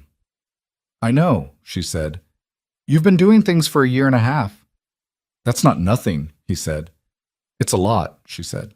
"But I want to say it directly," he said, because he was a man who had learned that directness was the only form of honesty that actually functioned, the only version that didn't leave room for the other person to fill in the blanks incorrectly. "I didn't know what I was walking into when you called the garage that first Thursday. I thought it was a business arrangement." "It started as one," she said. "It turned into something I didn't have a name for," he said. "For a while. Now I think I do." She held his gaze. "I'm not asking you to be something we're not," he said. "I'm asking if you want to figure out what that is, properly, outside the Wednesday calls and the program documents." She looked at him for a long moment. He could see her running through her own version of the calculation. Not coldly, but in the way of a person who has been responsible for so much for so long that they do not make decisions lightly, not even the ones they've already made. I've wanted to answer that question for a while, she said. I was waiting for you to ask it. I know I was slow, he said. You were careful, she said. I understood that. In the break room, Sophie said something else to the chess app, louder this time, with the unmistakable cadence of someone who has captured a major piece and is not entirely containing their satisfaction about it. Victoria looked in the direction of the sound and then back at Ethan, and the thing that happened to her face was not quite a smile, but it had all the qualities of one, real, involuntary, warm in a way that didn't perform warmth but simply was it. She's going to be insufferable when she beats Marcus, Victoria said. She's going to be insufferable before she beats him, Ethan said. She's already insufferable about the app. She gets it from someone, Victoria said. Not from me, Ethan said. You've met yourself, right?